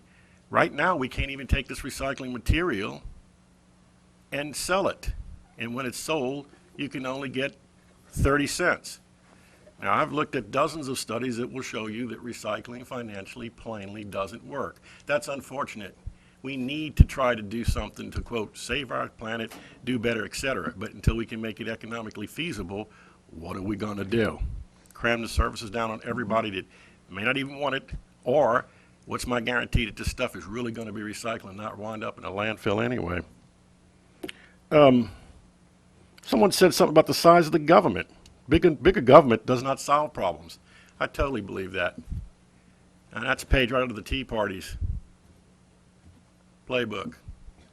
Limited government, not bigger government. Financial responsibility. Everybody has to balance their checkbook. Return to constitutional government. We don't need to be doing things that we don't need to be doing. Someone said, I recycle, so I'm not against recycling. 60% of my garbage. 60%. But you're going to mandate I get a 65-gallon container to put this in, and it would take me 3 weeks to fill it up?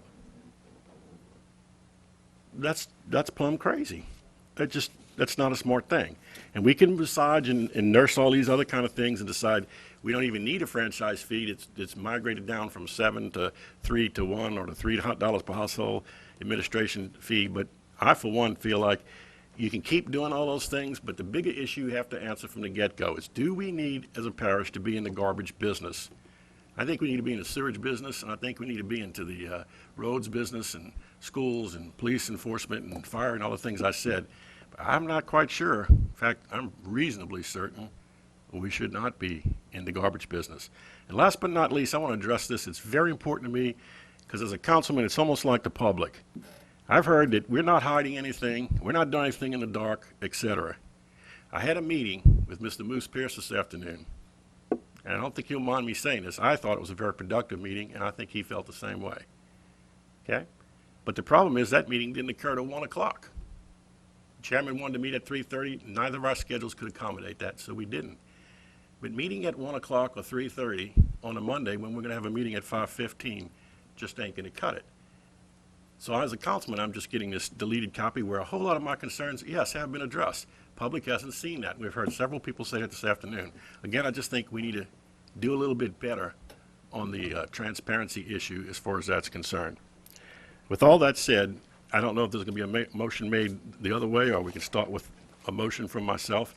I cannot, and have not in the past, by vote, support a government-anointed garbage collection system in Ascension Parish. We have bigger fish to fry, and I thank you for listening.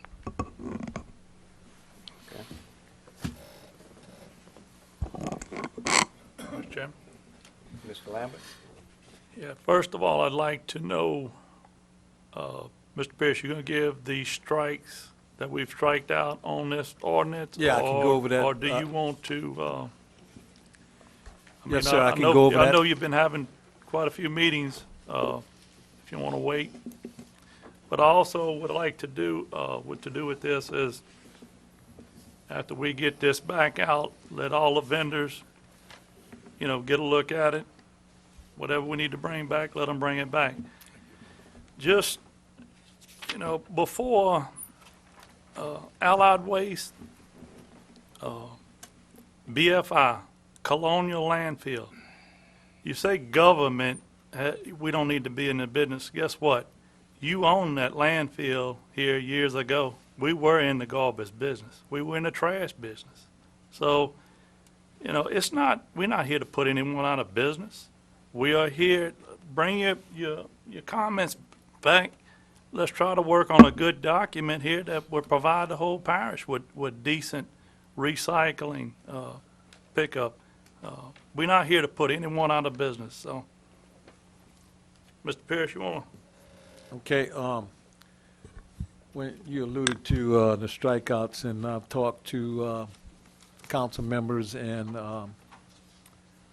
contractors and listened to their concerns and your concerns, and I know you want to work with the people, so I'm going to go over this Exhibit A that's in your packet, and I'll try to go over it real quickly.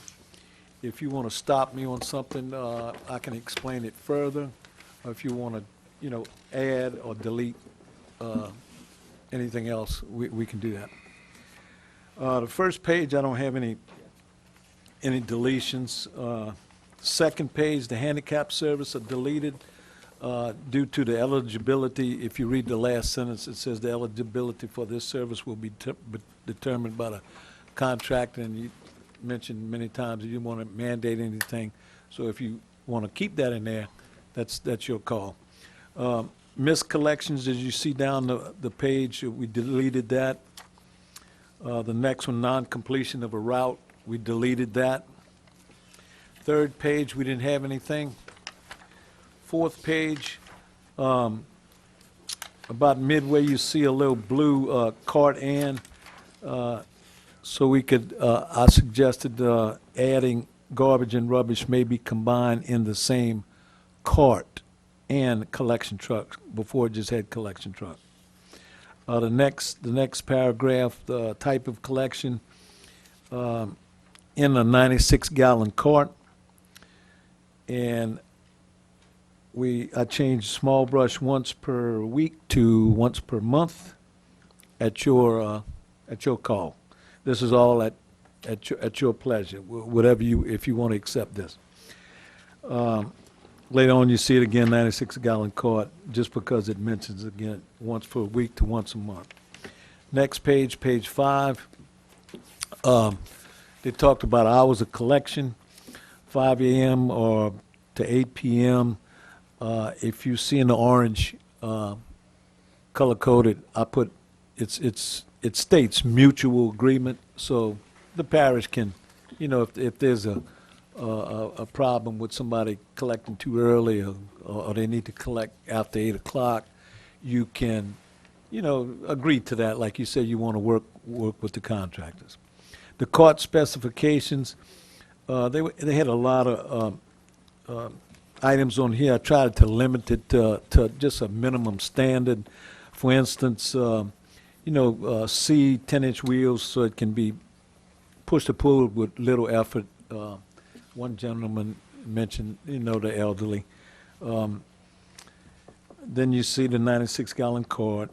If you come down, it says when the cart is empty, will not overturn when the lid is thrown fully open.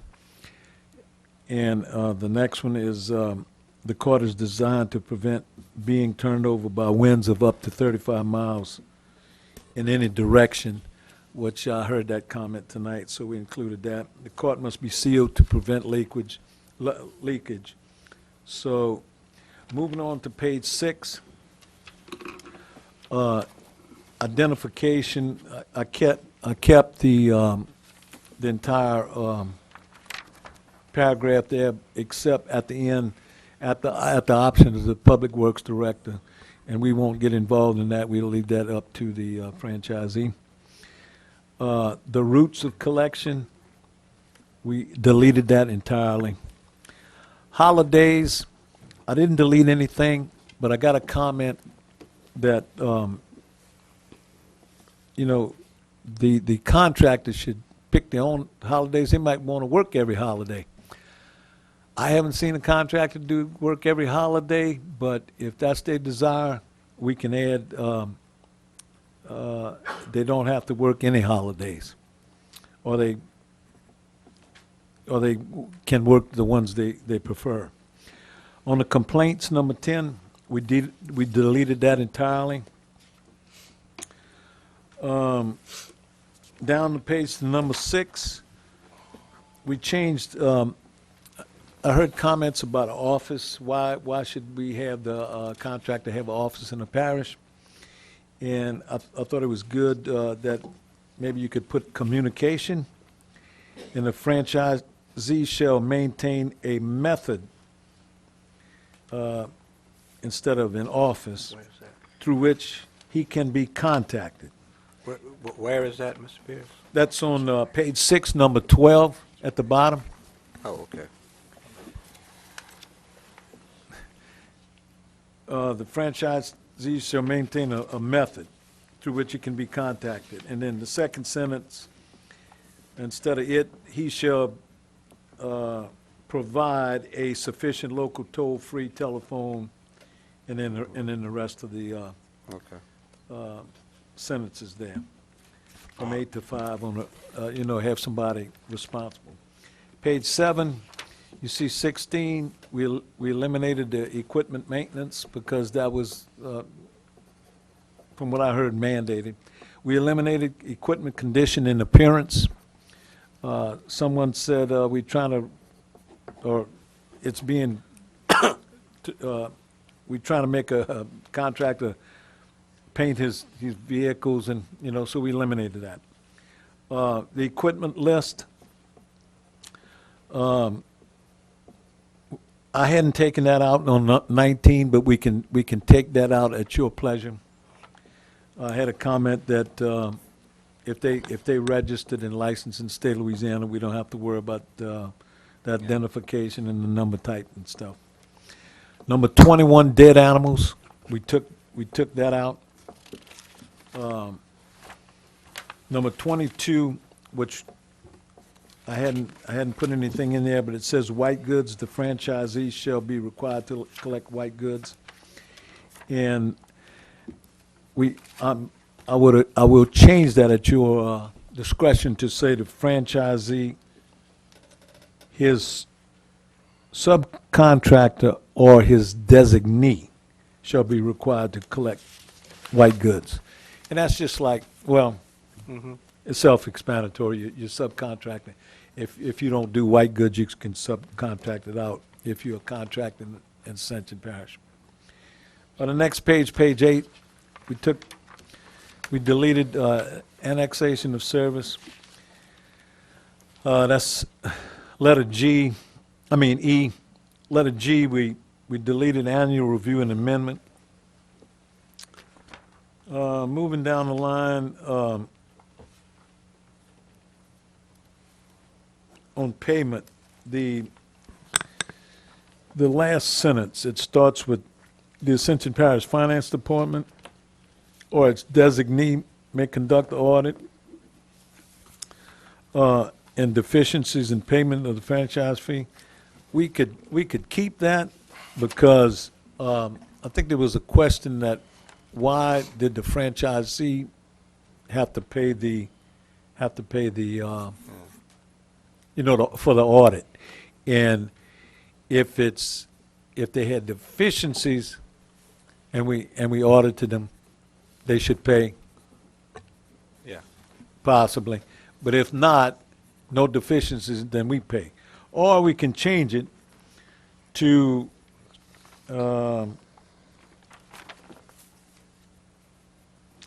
conduct the audit. An independent auditor will conduct the audit, and any deficiencies in payment of the franchise fee will be paid for by the parish, and a penalty of 18% interest and costs being paid by the franchisee. Page 9, on termination, at the bottom K, the parish shall have the right to terminate the franchise agreement in the event of fraud, misinterpretation, misrepresentation, or breach of terms of the franchisee agreement by the franchisee. We kept that in there, and we eliminated the rest. That may be something you want to take out entirely, but I think in our instance, we need to have, the right to terminate a franchisee if in the event of fraud. Page 10, at the bottom under E, this is just a suggestion. You can, the franchisee agreement shall be for instead of 3-year term, 1-year period beginning January of 2014 and ending 2014, and the initial, instead of 3 1-year term, may be renewed annually at the option of the parish. If you want to go by this as like a pilot and not get into long-term agreement, you may consider that. That's for your consideration. Page 11, the performance bond. was a cost to the contractor. It could run maybe $2,000 to $2,500, so we eliminated that. Page 12, terminate the franchise agreement. I talked to one of the councilmen. They kind of seemed to, talk about bankrupt and stuff like that. So we just left in the last sentence, which number one you see is that if the franchisee shall be proven insolvent or fail in business, the franchisee agreement may be terminated at the option of the parish. The next paragraph, all terms and conditions, someone had a problem with that, and I left that in there, but that's at your discretion to take it out if you want. The L on the franchisee's property, again, that's, saying, hey, you need to have 2 collection service vehicles, and it was brought to my attention, so we can remove that at your discretion. Page 13, we almost finished. Cart specifications, again, this is for the same thing as the solid waste, but this is the recycling, so we're going to use in this case it says 65-gallon minimum. Some contractors told me they would use the 96-gallon cart. That's what they would do. Page 14. I don't have anything on that page. And page 15, the final page. Someone mentioned number 5, neglect or malicious abuse on the part of the franchisee employees in the handling of recycling carts. There's a fine, and they said, hey, if our own employees are gonna mishandle the cart, and they provide the cart, why are you gonna fine us? So it's to your pleasure. You can keep those fines and delete the ones you want, or you can delete the entire fines and penalties as you look over them. And that concludes the wrap up on the update of the exhibit and the proposal for a solid waste and recycling franchise. If you want to keep these items I mentioned, just give me the word, and I'll have it typed up and bring it back for your perusal at a later date. And, or, we can have discussions now. Thank you, Mr. Chairman, for letting Mr. Pierce do that. And it'd most probably be safe to say that the ones that we do have marked up and removed, it would be safe to say that go ahead and remove them. The only other question I had was on the 5 million on the, is it 5 million on the insurance? That's on page 11, Yes, sir. Councilman Lambert, the excess umbrella liability, is that what you're talking about? Yeah. That's gonna be, like you say, that's gonna be a little hard on them.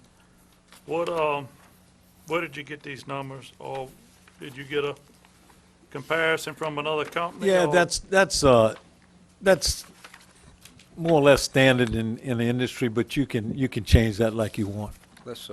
You can change it like you want. Let's find out. I'd like get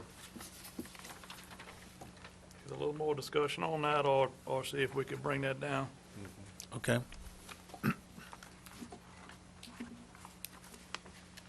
And the last thing,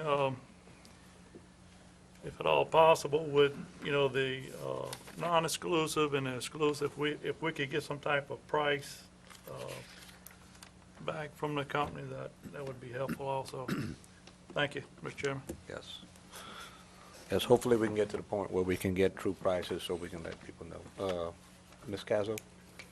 For me, gentlemen, the object of this whole discussion is to increase services and reduce cost.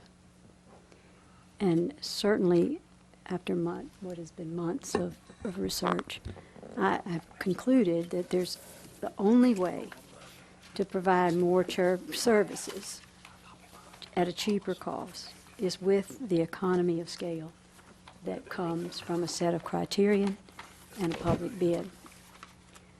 I don't find that in any way against my understanding of free enterprise and how it works.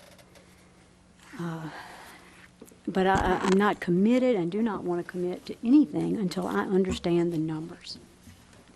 So I would like to request that we, like Councilman Lambert did, that we find out what it would cost for our vendors to provide the services that we have asked for without benefit of economy of scale, and what it would cost to our citizens were we to engage in a program that allowed for economy of scale. I don't think that we can make a decision about this without those numbers.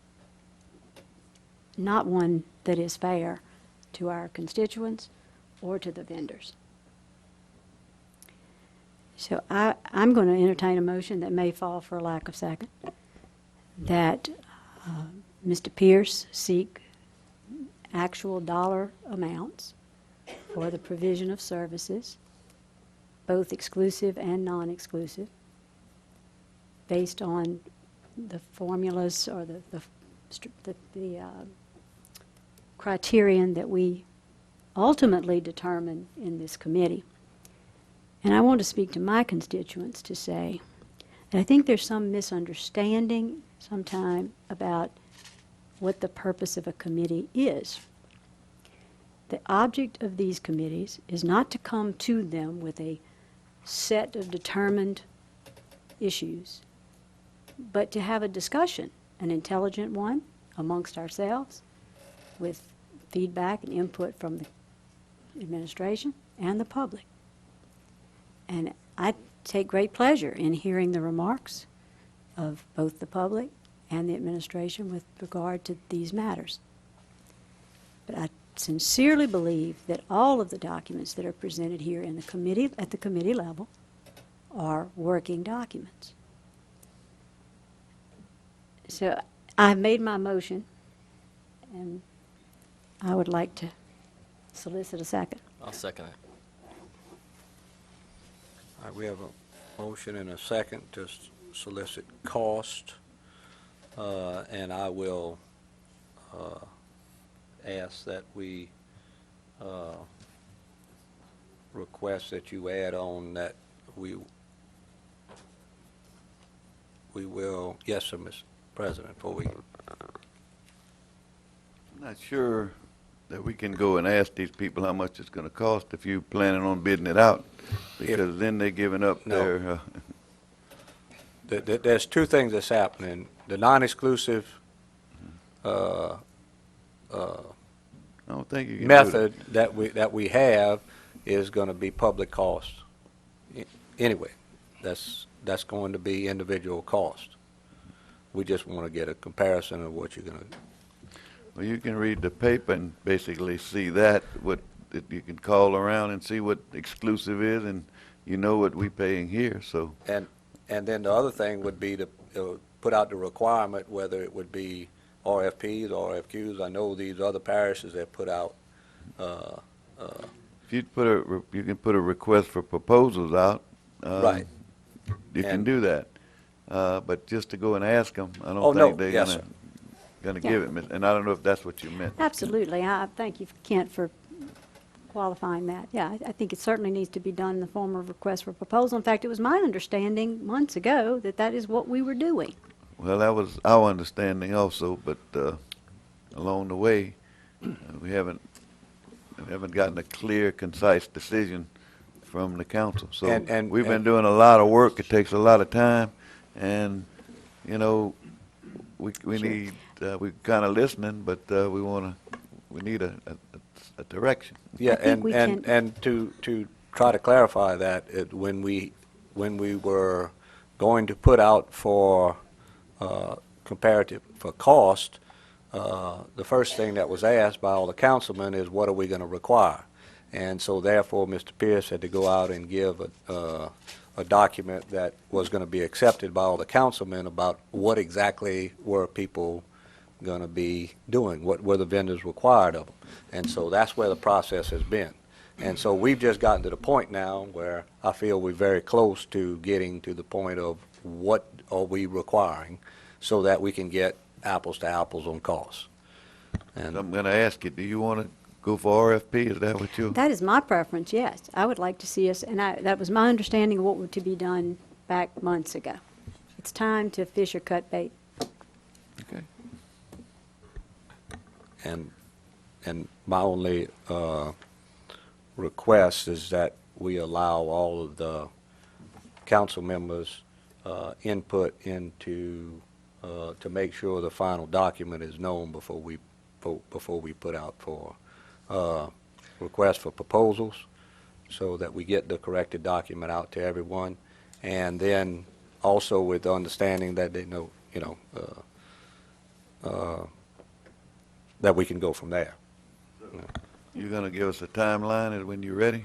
Is that what you're Yes. saying? Can we continue discussion before we? Yes, we're not, we just have a motion and a second. Okay, may I have the floor? And we had a question from the parish president, and I wanted to make sure that all councilmen were properly informed of what we were dealing with. And that's where we are right now. Mr. Sadler. Thank you, Mr. Chairman. I guess my recollection of that meeting that we had is a little bit different. I guess one way to solve that, though, would be to go back and play the tape, which I looked at, oddly enough, this afternoon before I came here, so I'm reasonably certain about what I'm about to say.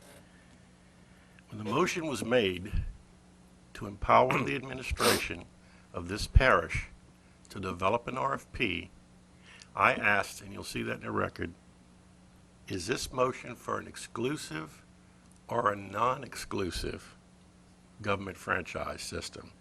The record will show the full council, not this committee, voted that it was non-exclusive. And with all due respect to Councilman Castro's motion, I'm seeing tonight we're talking about bringing up the non-exclusivity issue again, and secondarily the issue of what's the numbers, which I'd like to see too. Frankly, I agree with the president's position on that. I don't know how you see that until you do the RFP and you put it out there and you do decide it's going to be exclusive or not, and they give their numbers. Because if I was a garbage collecting entity doing business in this parish, I wouldn't want to tell you what my number is until the bitter end. So, reiterating though my first point and the most important one, I think, are we now as a committee, and I think it would be presumptuous on our part to do so, going to tell the full council that their motion voted upon and duly voted upon for a non-exclusive RFP is no longer valid? Mr. We can Fuller. request information at any time. Different RFPs, what have you. We have not made a decision. There has been, as Kent said, a number of conversations since that time, and I think all we are asking tonight is for more information, both on a non-exclusive, the costs for non-exclusive. And I talked to Mr. Parrington today about this, and actually, we do not have to do an RFP if we're just going to get non-exclusive costs, assuming that the vendors will be truthful in what they're going to say, if what they're going to charge per month for those services. We could take them at their word. Obviously, for an RFP for exclusive, you get into public bid law, all of that, that's competition, all that stuff. That has to be, for exclusive, it would have to be an RFP. So, but regardless, we can at any time ask administration, based on changing,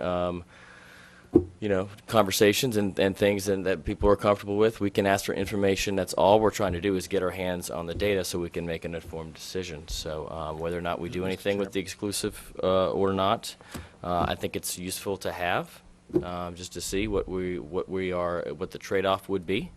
But again, as I think is clear from this committee, we are interested in trying to work with our current vendors and see what those costs would be. That's what I want to see. I want to see what those are stacked up against what we know from other parishes for an exclusive cost. Mr. Chairman. Yes, Mr. Saddle. I'm sorry, but I just wholeheartedly disagree, because the document we have in front of us, as well as the one that predated it until 2 o'clock this afternoon, or my meeting with Mr. Pierce when I got the copy with the deletion, still has language in it that nobody in this parish is going to be kept from doing business. And that has been the spirit of all the discussions. That's what the non-exclusive term means. I would ask that maybe some of the garbage folks would want to come back to the mic and ask and say, is that been the understanding, or am I dreaming? I don't think we're sitting here now or it's appropriate to sit here and say, well, now we're bringing that back up as a committee group. I think if you want to do that, you go back to the full council and see if that's their pleasure. And, you know, I just think we're running around here in circles. We're chasing our tail. We're the dog chasing our tail here. We had already agreed as a full council and voted. It will show you that in the record that we were looking to put out a non-exclusive RFP.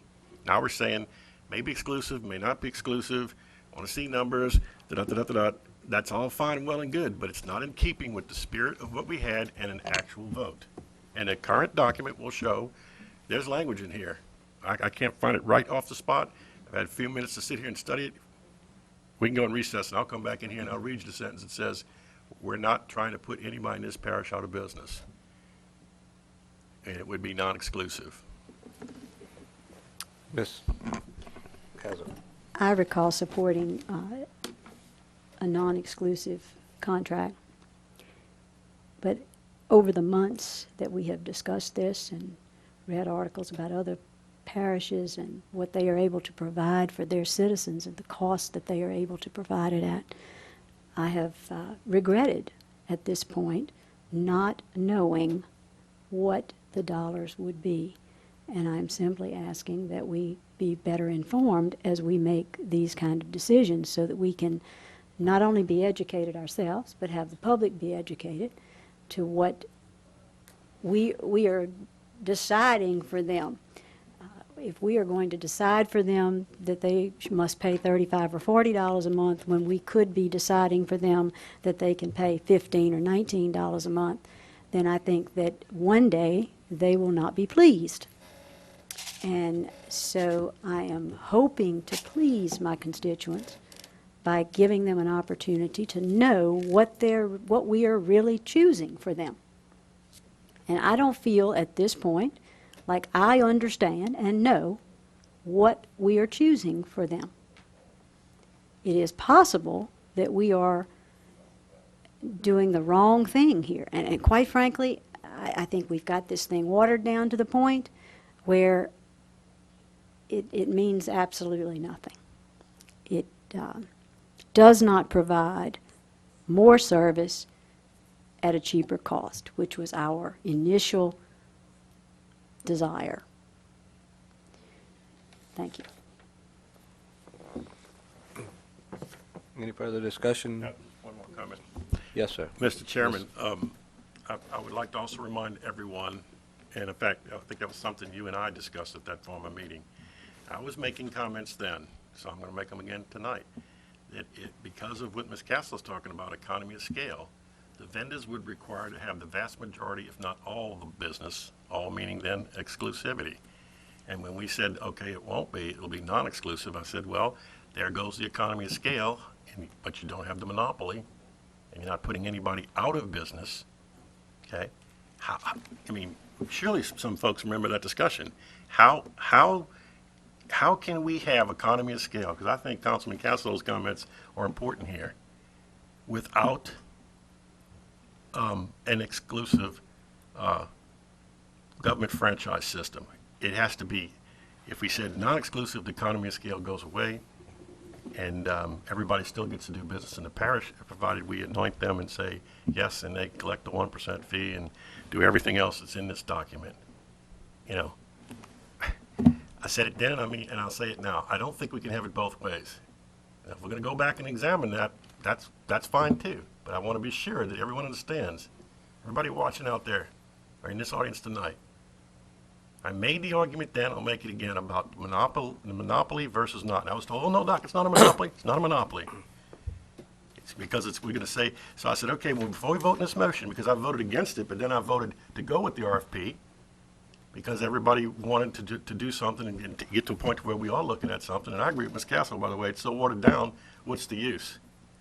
And I wish everybody then would just join me with my original motion, which was to just not do this at all, which I'd like to do again.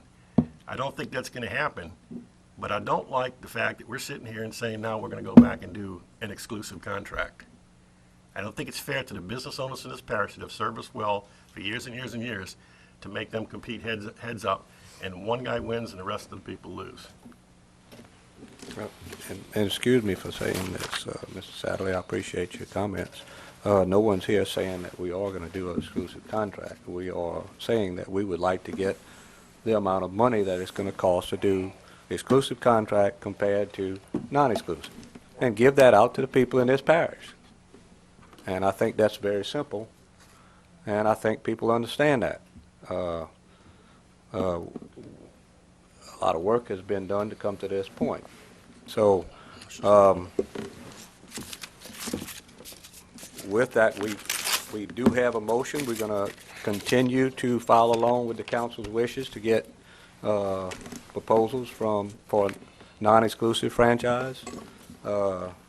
And then it was added on by Ms.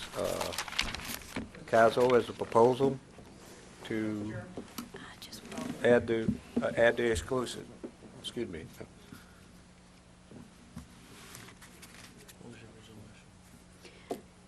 Just to get Question on the, what As was the the original? public, yeah, I think the public is watching how the sausage is made, and I think that's an excellent thing for them to see.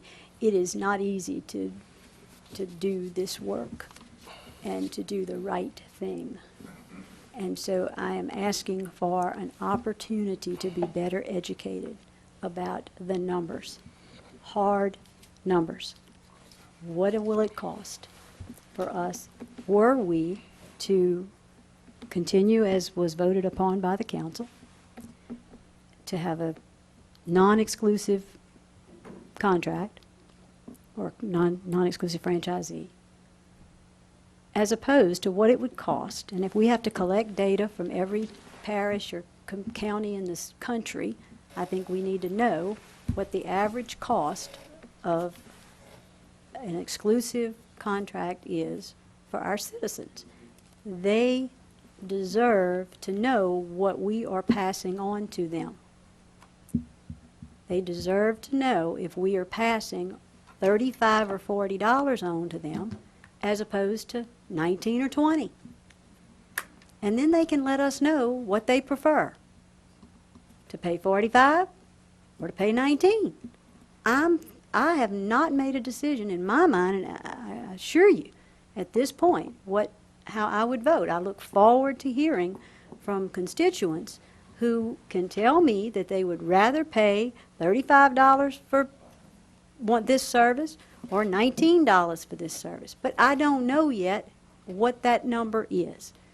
And while I applaud all the effort that has gone into this so far, I think there's more work to be done. And we are missing a critical piece of information. What it would cost in this non-exclusive fashion as it is presented today, and what it would realistically be if we went to a non-exclusive, bid out, everybody has a chance to be competitive, exclusive contract. We do bid work in every other aspect of our lives. We do bid work in our government, we do bid work in the private sector, and it is well understood that bidding is what is the competition, and bidding is what brings the price down. And exclusivity is key to that. And while I appreciate the hue and cry of the Tea Party and the no government interference in my life, I appreciate that. I still believe that my obligation is to provide the best level of service at the most reduced price that I possibly can for my constituents. And I also must be educated about what that is so that we can all be educated as a public. Now, I'm going to, if you will indulge me, when I ran for office, I had many people tell me, oh, Terry, you're going to go work with the good old boys. And you're going to become one of the good old boys. And I have given a lot of thought to that over this last year, because I have discovered that these guys are good old boys. They're good guys. And they're working hard. They're trying to be educated. And they're trying to do what is in the best interest of the citizens of this parish. And that often, and most often, the good old boys are in the public. The good old boys want to keep things in this parish the way they are, to preserve for them the right to take advantage, frankly, of the citizens of this parish by charging them too much to do too little. So I will assure my constituents that the good old boys do not sit amongst this council. The good old boys sit among the public on occasion and protect themselves. And it is my obligation to find a way to give my citizens that I represent the best possible service for the lowest price. Thank you.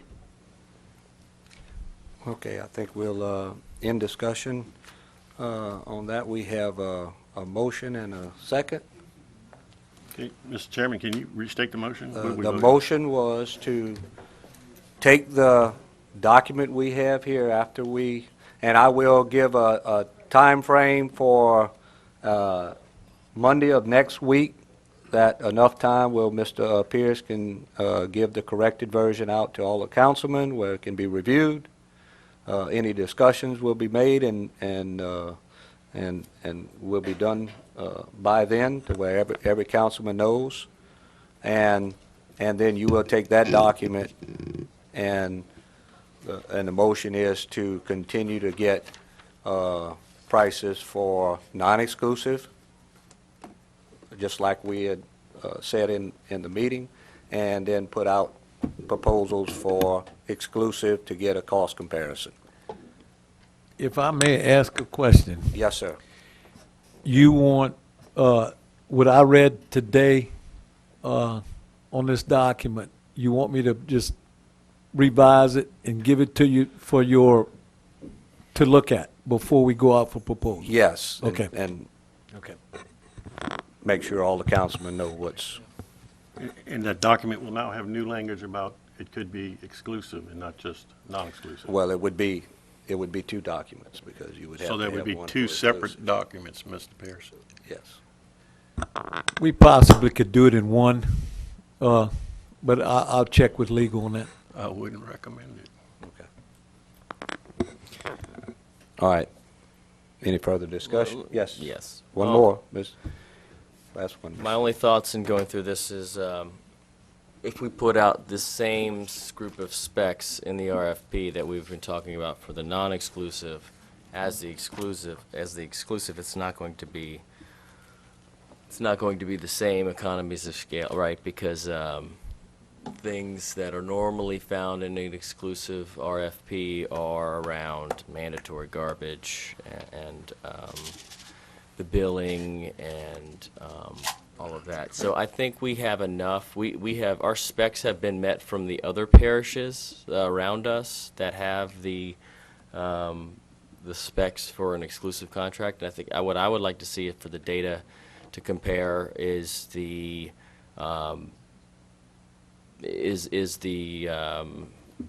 results from the other parishes based on the specs. I guess what I'm trying to say is the specifications for the services are, I think are pretty clear. But as far as,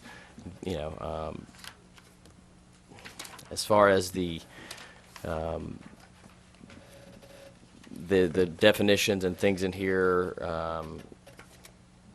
around the billing and all that. You understand what I'm trying to say, Mr. Pierce? I'm not phrasing it very well, but I just don't think it's going to be what we think it's going to be, or what the desired is around what a real exclusive franchise agreement looks like. You know, since you said that, you're right, we may have to draw up two documents, you know. Yes. For one is non-exclusive and one for exclusive. And we may have to change a little bit of the definitions in the wording and you know, for the different sections and stuff. So we can work on that, but it may take a little bit more time, you know, than Monday. Because I definitely want to pass it by legal to make sure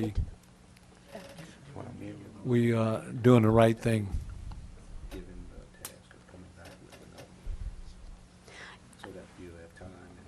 But it'll be a document that you have to look at, or two documents that you have to look at.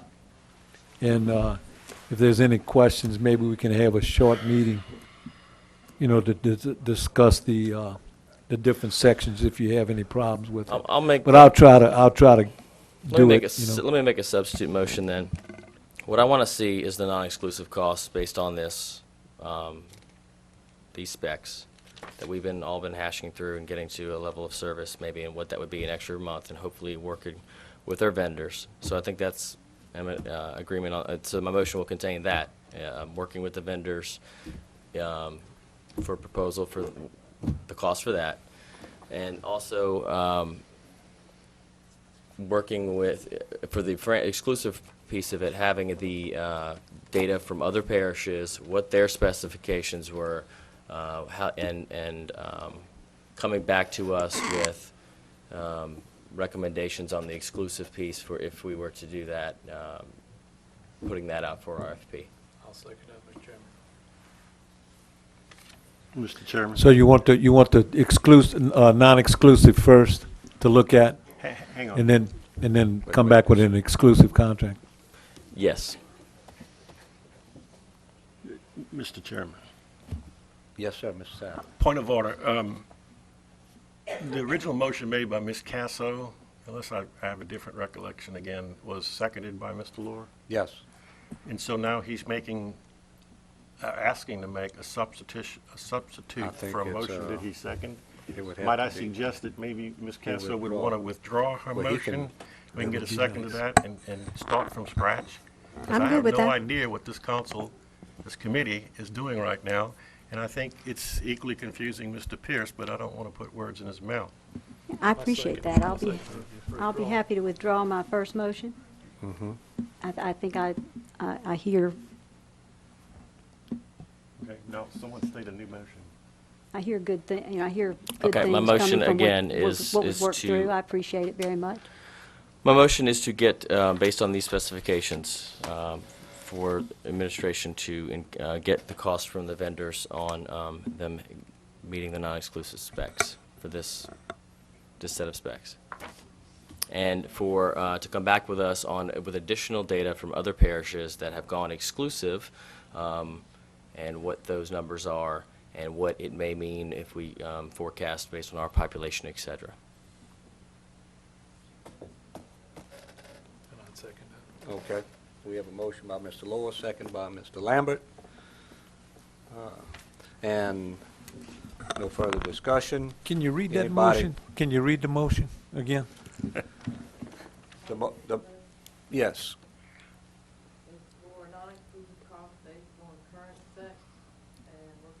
Working with vendors for proposals and for exclusive data from other parishes and coming back with that data after the non-exclusive. Okay, thank you. Any objections? Object. All right. There being one objection, Mr. Satterley, we'll move forward with that to try to get some prices for comparisons. Number 7, report on East Ascension Hospital demolition, Mr. Ken Dawson. Thank you, Mr. Chairman. You have the information sitting before you on the old East Ascension Hospital, and on the first page it talks about basically the demolition estimate. If you see it, it includes abatement costs, demolition costs, engineering and consulting, services that's applied to it, and some additional testing that may be required as we go through the abatement process. The total is, as you see there, just a little bit north of $663,000. We also took into consideration the actual material that that we could scrap or recycle from the demolition of the building. That includes aluminum and copper, and those kind of things. That total came up to approximately $65,000, and I want to state that these numbers are very conservative. We will work at getting those numbers higher as much as possible. That total is $598,000. On page 2, it talks about, and I'm sorry, did everybody get a copy of it? I think I handed it out earlier. I'm trying to find it. Okay. We've had so much paper moved around up here. Okay, go ahead. Okay, Got I it. got it. Okay, good. Thank you. I need all the help I can get. Okay, the demolition costs, as I stated, the estimate is on page 1. Page 2 talks about cost reduction, and the cost reduction basically refer to once we move into another building, we can start to sell possible sales of current buildings as occupied by the administration. And as you see, there were 3 buildings that were estimated at the cost of just the building only. It didn't even include the land. So again, these numbers are very conservative, of about $453,720. We also did a very detailed inventory of all of the equipment at the hospital. I mean, every medical device and piece of equipment and thingamajigger, whatever you want to call it, was actually looked at and inventoried. And the company actually gave us a potential cost of what we could get for that. That is $208,537.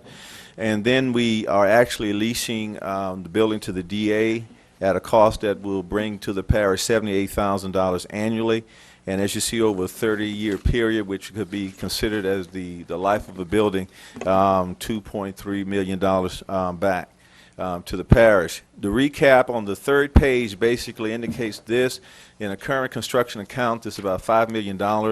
I must say that at the instruction of the parish president, we did everything that we could to reduce utility costs and usage costs in the building. We made some adjustments to the air conditioning system and lighting in areas that were not used. We were able to reduce those usage costs. So the actual cost of demolition is $598,000. You see $404,000 is associated with there. With the revenue of the sale of the hospital equipment, will bring $208,000. The 1-year savings on the lease of the DA building was $78,000, and revenue from the sale of buildings, which I just indicated on the 2nd page, will bring $5,141,957 to the construction account. So the estimated revenue above the current balance in the construction account is an increase of $141,957. As I said, that these are estimates, but we work with the architect to look at especially some of the demolition costs, and we feel good about these numbers. And the goal is of course to improve these as much as we can. We will have to go out for bid on a lot of these things because of just the nature and the size of the numbers. But I think that the cost numbers we have here are pretty consistent with what we would be expected to see. Thank you very much for a very detailed information, Mr. Dawson.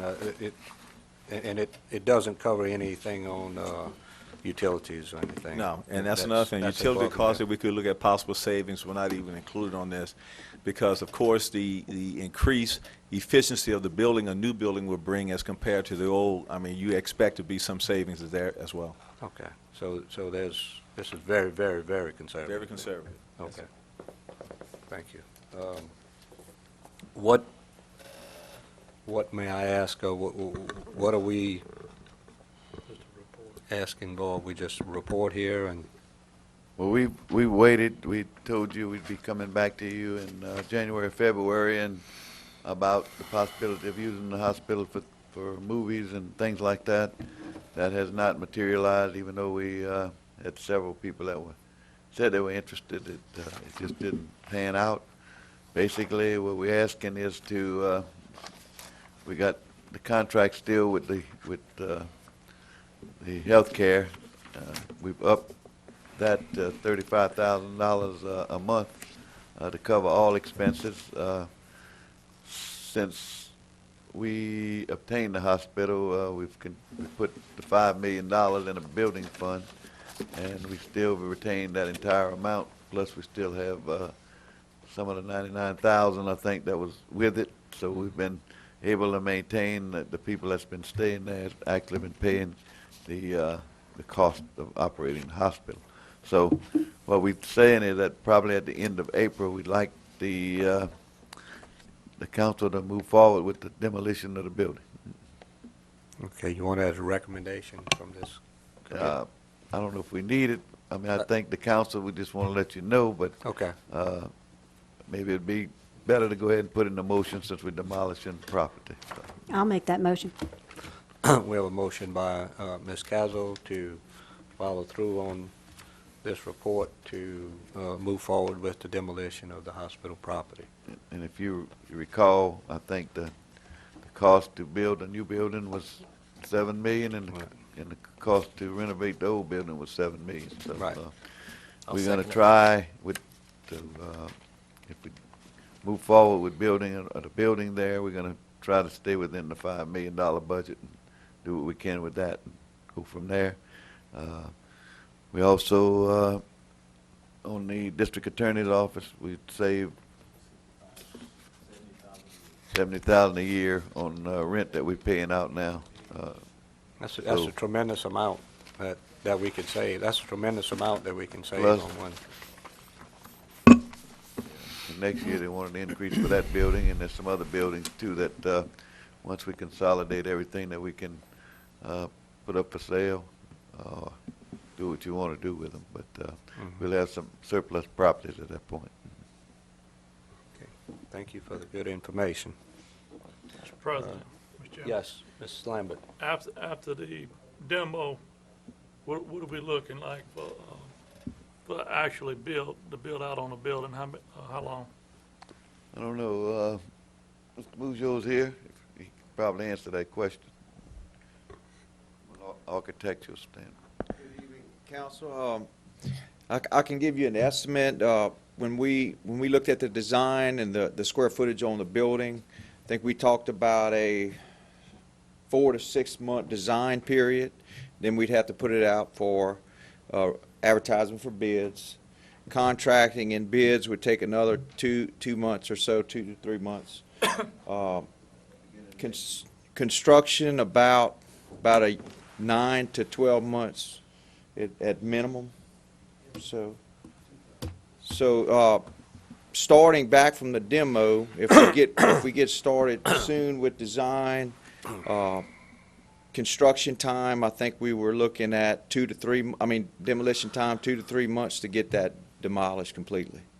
So that would put us towards the end of the summer before we could start the new the design and architecture for the new construction project.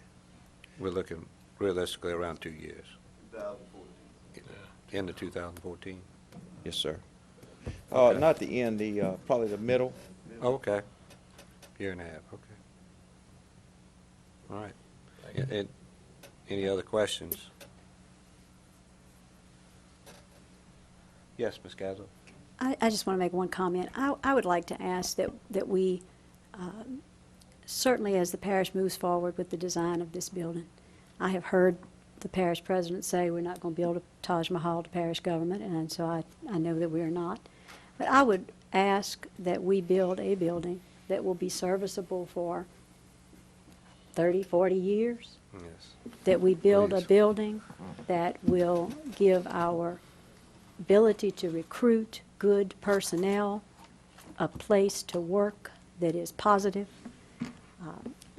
If the public is not aware, that we are a community full of young professionals, and many of them would serve in government at a reduced rate of pay, frankly, if the environment was such that they felt that they could be creative and do their best work.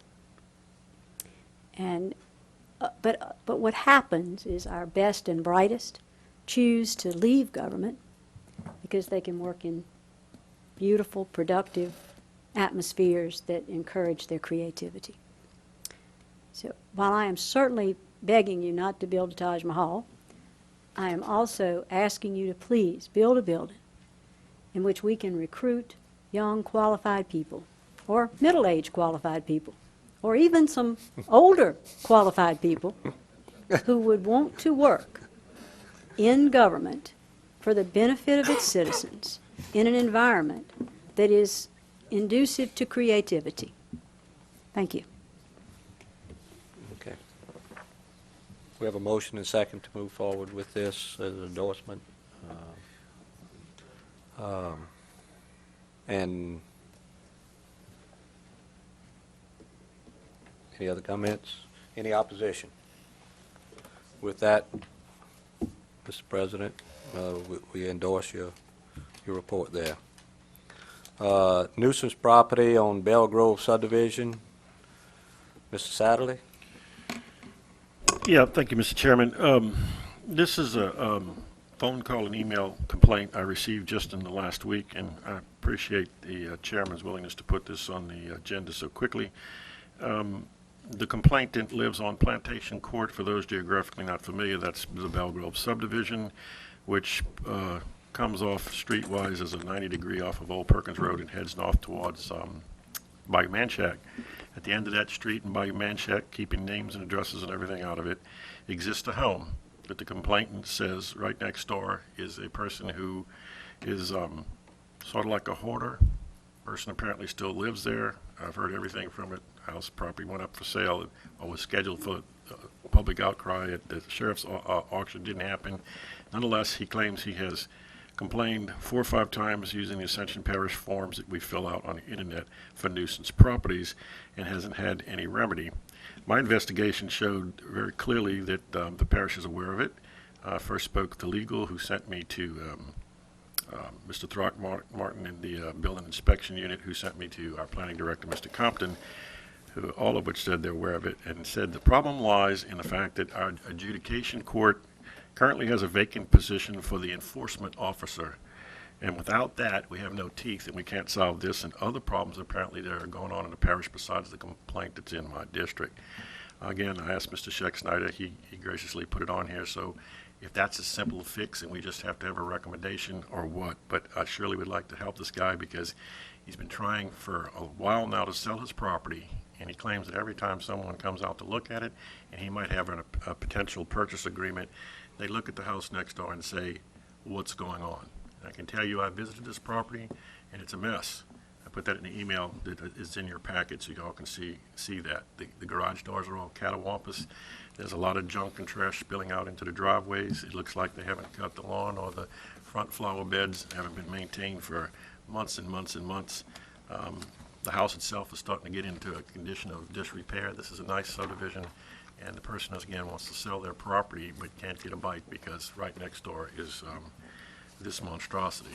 So, Mr. Chairman, with that, I don't know how to proceed further other than to say I would like to see if the only limiting factor is the enforcement officer position being replaced. I think we need to do that. And thank you for listening. Parish President? Mr. Sadler, I would hope that you called me on this, but this is the first that I personally have heard about this. And we do have an enforcement officer, Mr. Rick Alisi, been there. I think by talking to Mr. Compton, you probably talked to the wrong person and didn't get the right information. But I will assure you that I will personally take a drive out there tomorrow and handle the situation. And in the future, I would hope that if you had a situation that you weren't getting satisfaction or one of your constituents weren't, to please call me. Then that way I can handle it. But and they should have told me, but I don't say that they were in the right either. But I think Mr. Compton might have been the wrong person to call on. Okay. Mr. Chairman? Yes. I don't want to rebut this, but I'd just like to say, all I did was check with legal, who sent me to building inspection, who sent me to the planning director, and that's where the buck stopped. Nowhere did I want to impugn that the president or anybody's not doing their job. I just wanted to get satisfaction for the complaint, and Ricky said it's really quite simple. I mean, that's an employee of the parish president. We don't have this problem. We have this person. And I wanted to echo, Please, Mr. President, Mr. I appreciate your willingness to go out and see it, and I hope we get it fixed. Yeah, And we're I'm not gonna in get any it way fixed. Trying to surprise or anything here. Your staff told me that that's the problem. Okay. They didn't We'll tell me handle to call you. Maybe they should have. Next time, feel free to call me. we want to make sure as a council that our ordinances are enforced. I think the prevailing attitude of everyone here, that if we have a problem, and I have had similar implications on that we have a shortage of enforcement, ability to go out and enforce because there's so much work to do, which we all know that it's a tremendous amount of work to follow up on this, takes tremendous amount of time, man hours and everything. We recognize that. If that's the case and the council has to get behind hiring more people, we think it's all very important to do that, to add to this department, and that we follow through with it on the parish adjudicated court. That's why it was created. So, and I guess that's just, we don't know what happened, but we just want to make sure this is. It was, I think, 3 months ago that we signed the contract, y'all okayed the contract with us. Yes. So, I mean, we'll handle it. Like I said, I just, in certain situations like this, I can handle it if I know the problem. So. Yes, sir. Thank you. Grant writing contract with McAllister and Quinn. That's something that was brought to our attention. Mr. John McMillan, excuse me, he was with us in Washington this weekend working on getting as much as we can for the people of the parish. With the situation in federal government, state government, it's very, very imperative that grant writing is at its highest point that we can get in this parish. I think we had a meeting with parish president, and he suggested he's been working very hard, looking forward to grants that McAllister and Quinn would come on board and assist us in grant writing. And I think, Parish President, you want to add to that? Well, basically, what they're going to do the first year is go after 4 federal grants. Minimum amount would be $500,000, $500,000, and you do the contract for 1 year. They have like 100 grant writers that they work with or employed by them, and a staff of 8 that stays on board and watches as like somebody mentioned, they talk to the senators about the water bill, water resources bill. They'll be right there looking at it, be ready to pounce on it and make an application in the parish's name. So I think it would be worth a look at for maybe 1 year to see what happens and see what the results are. And if it's something that helps us along and gets us more federal monies, basically that's what we're looking for. And our grant staff doesn't have the time or the resources to be watching what's going on in Washington. So moved, Mr. Chairman. Motion by Mr. Lambert, especially with the sewer coming up now. Second. Second by Ms. Cazzo. Any further discussion? None being so, Ms. Cinnamon, please move that to Parish Council's recommendation. Have a Motion to adjourn. Motion And I to want to thank adjourn, everybody second for a spirited by- meeting tonight. Second Thank by you. everyone, and I want to thank everybody for your participation.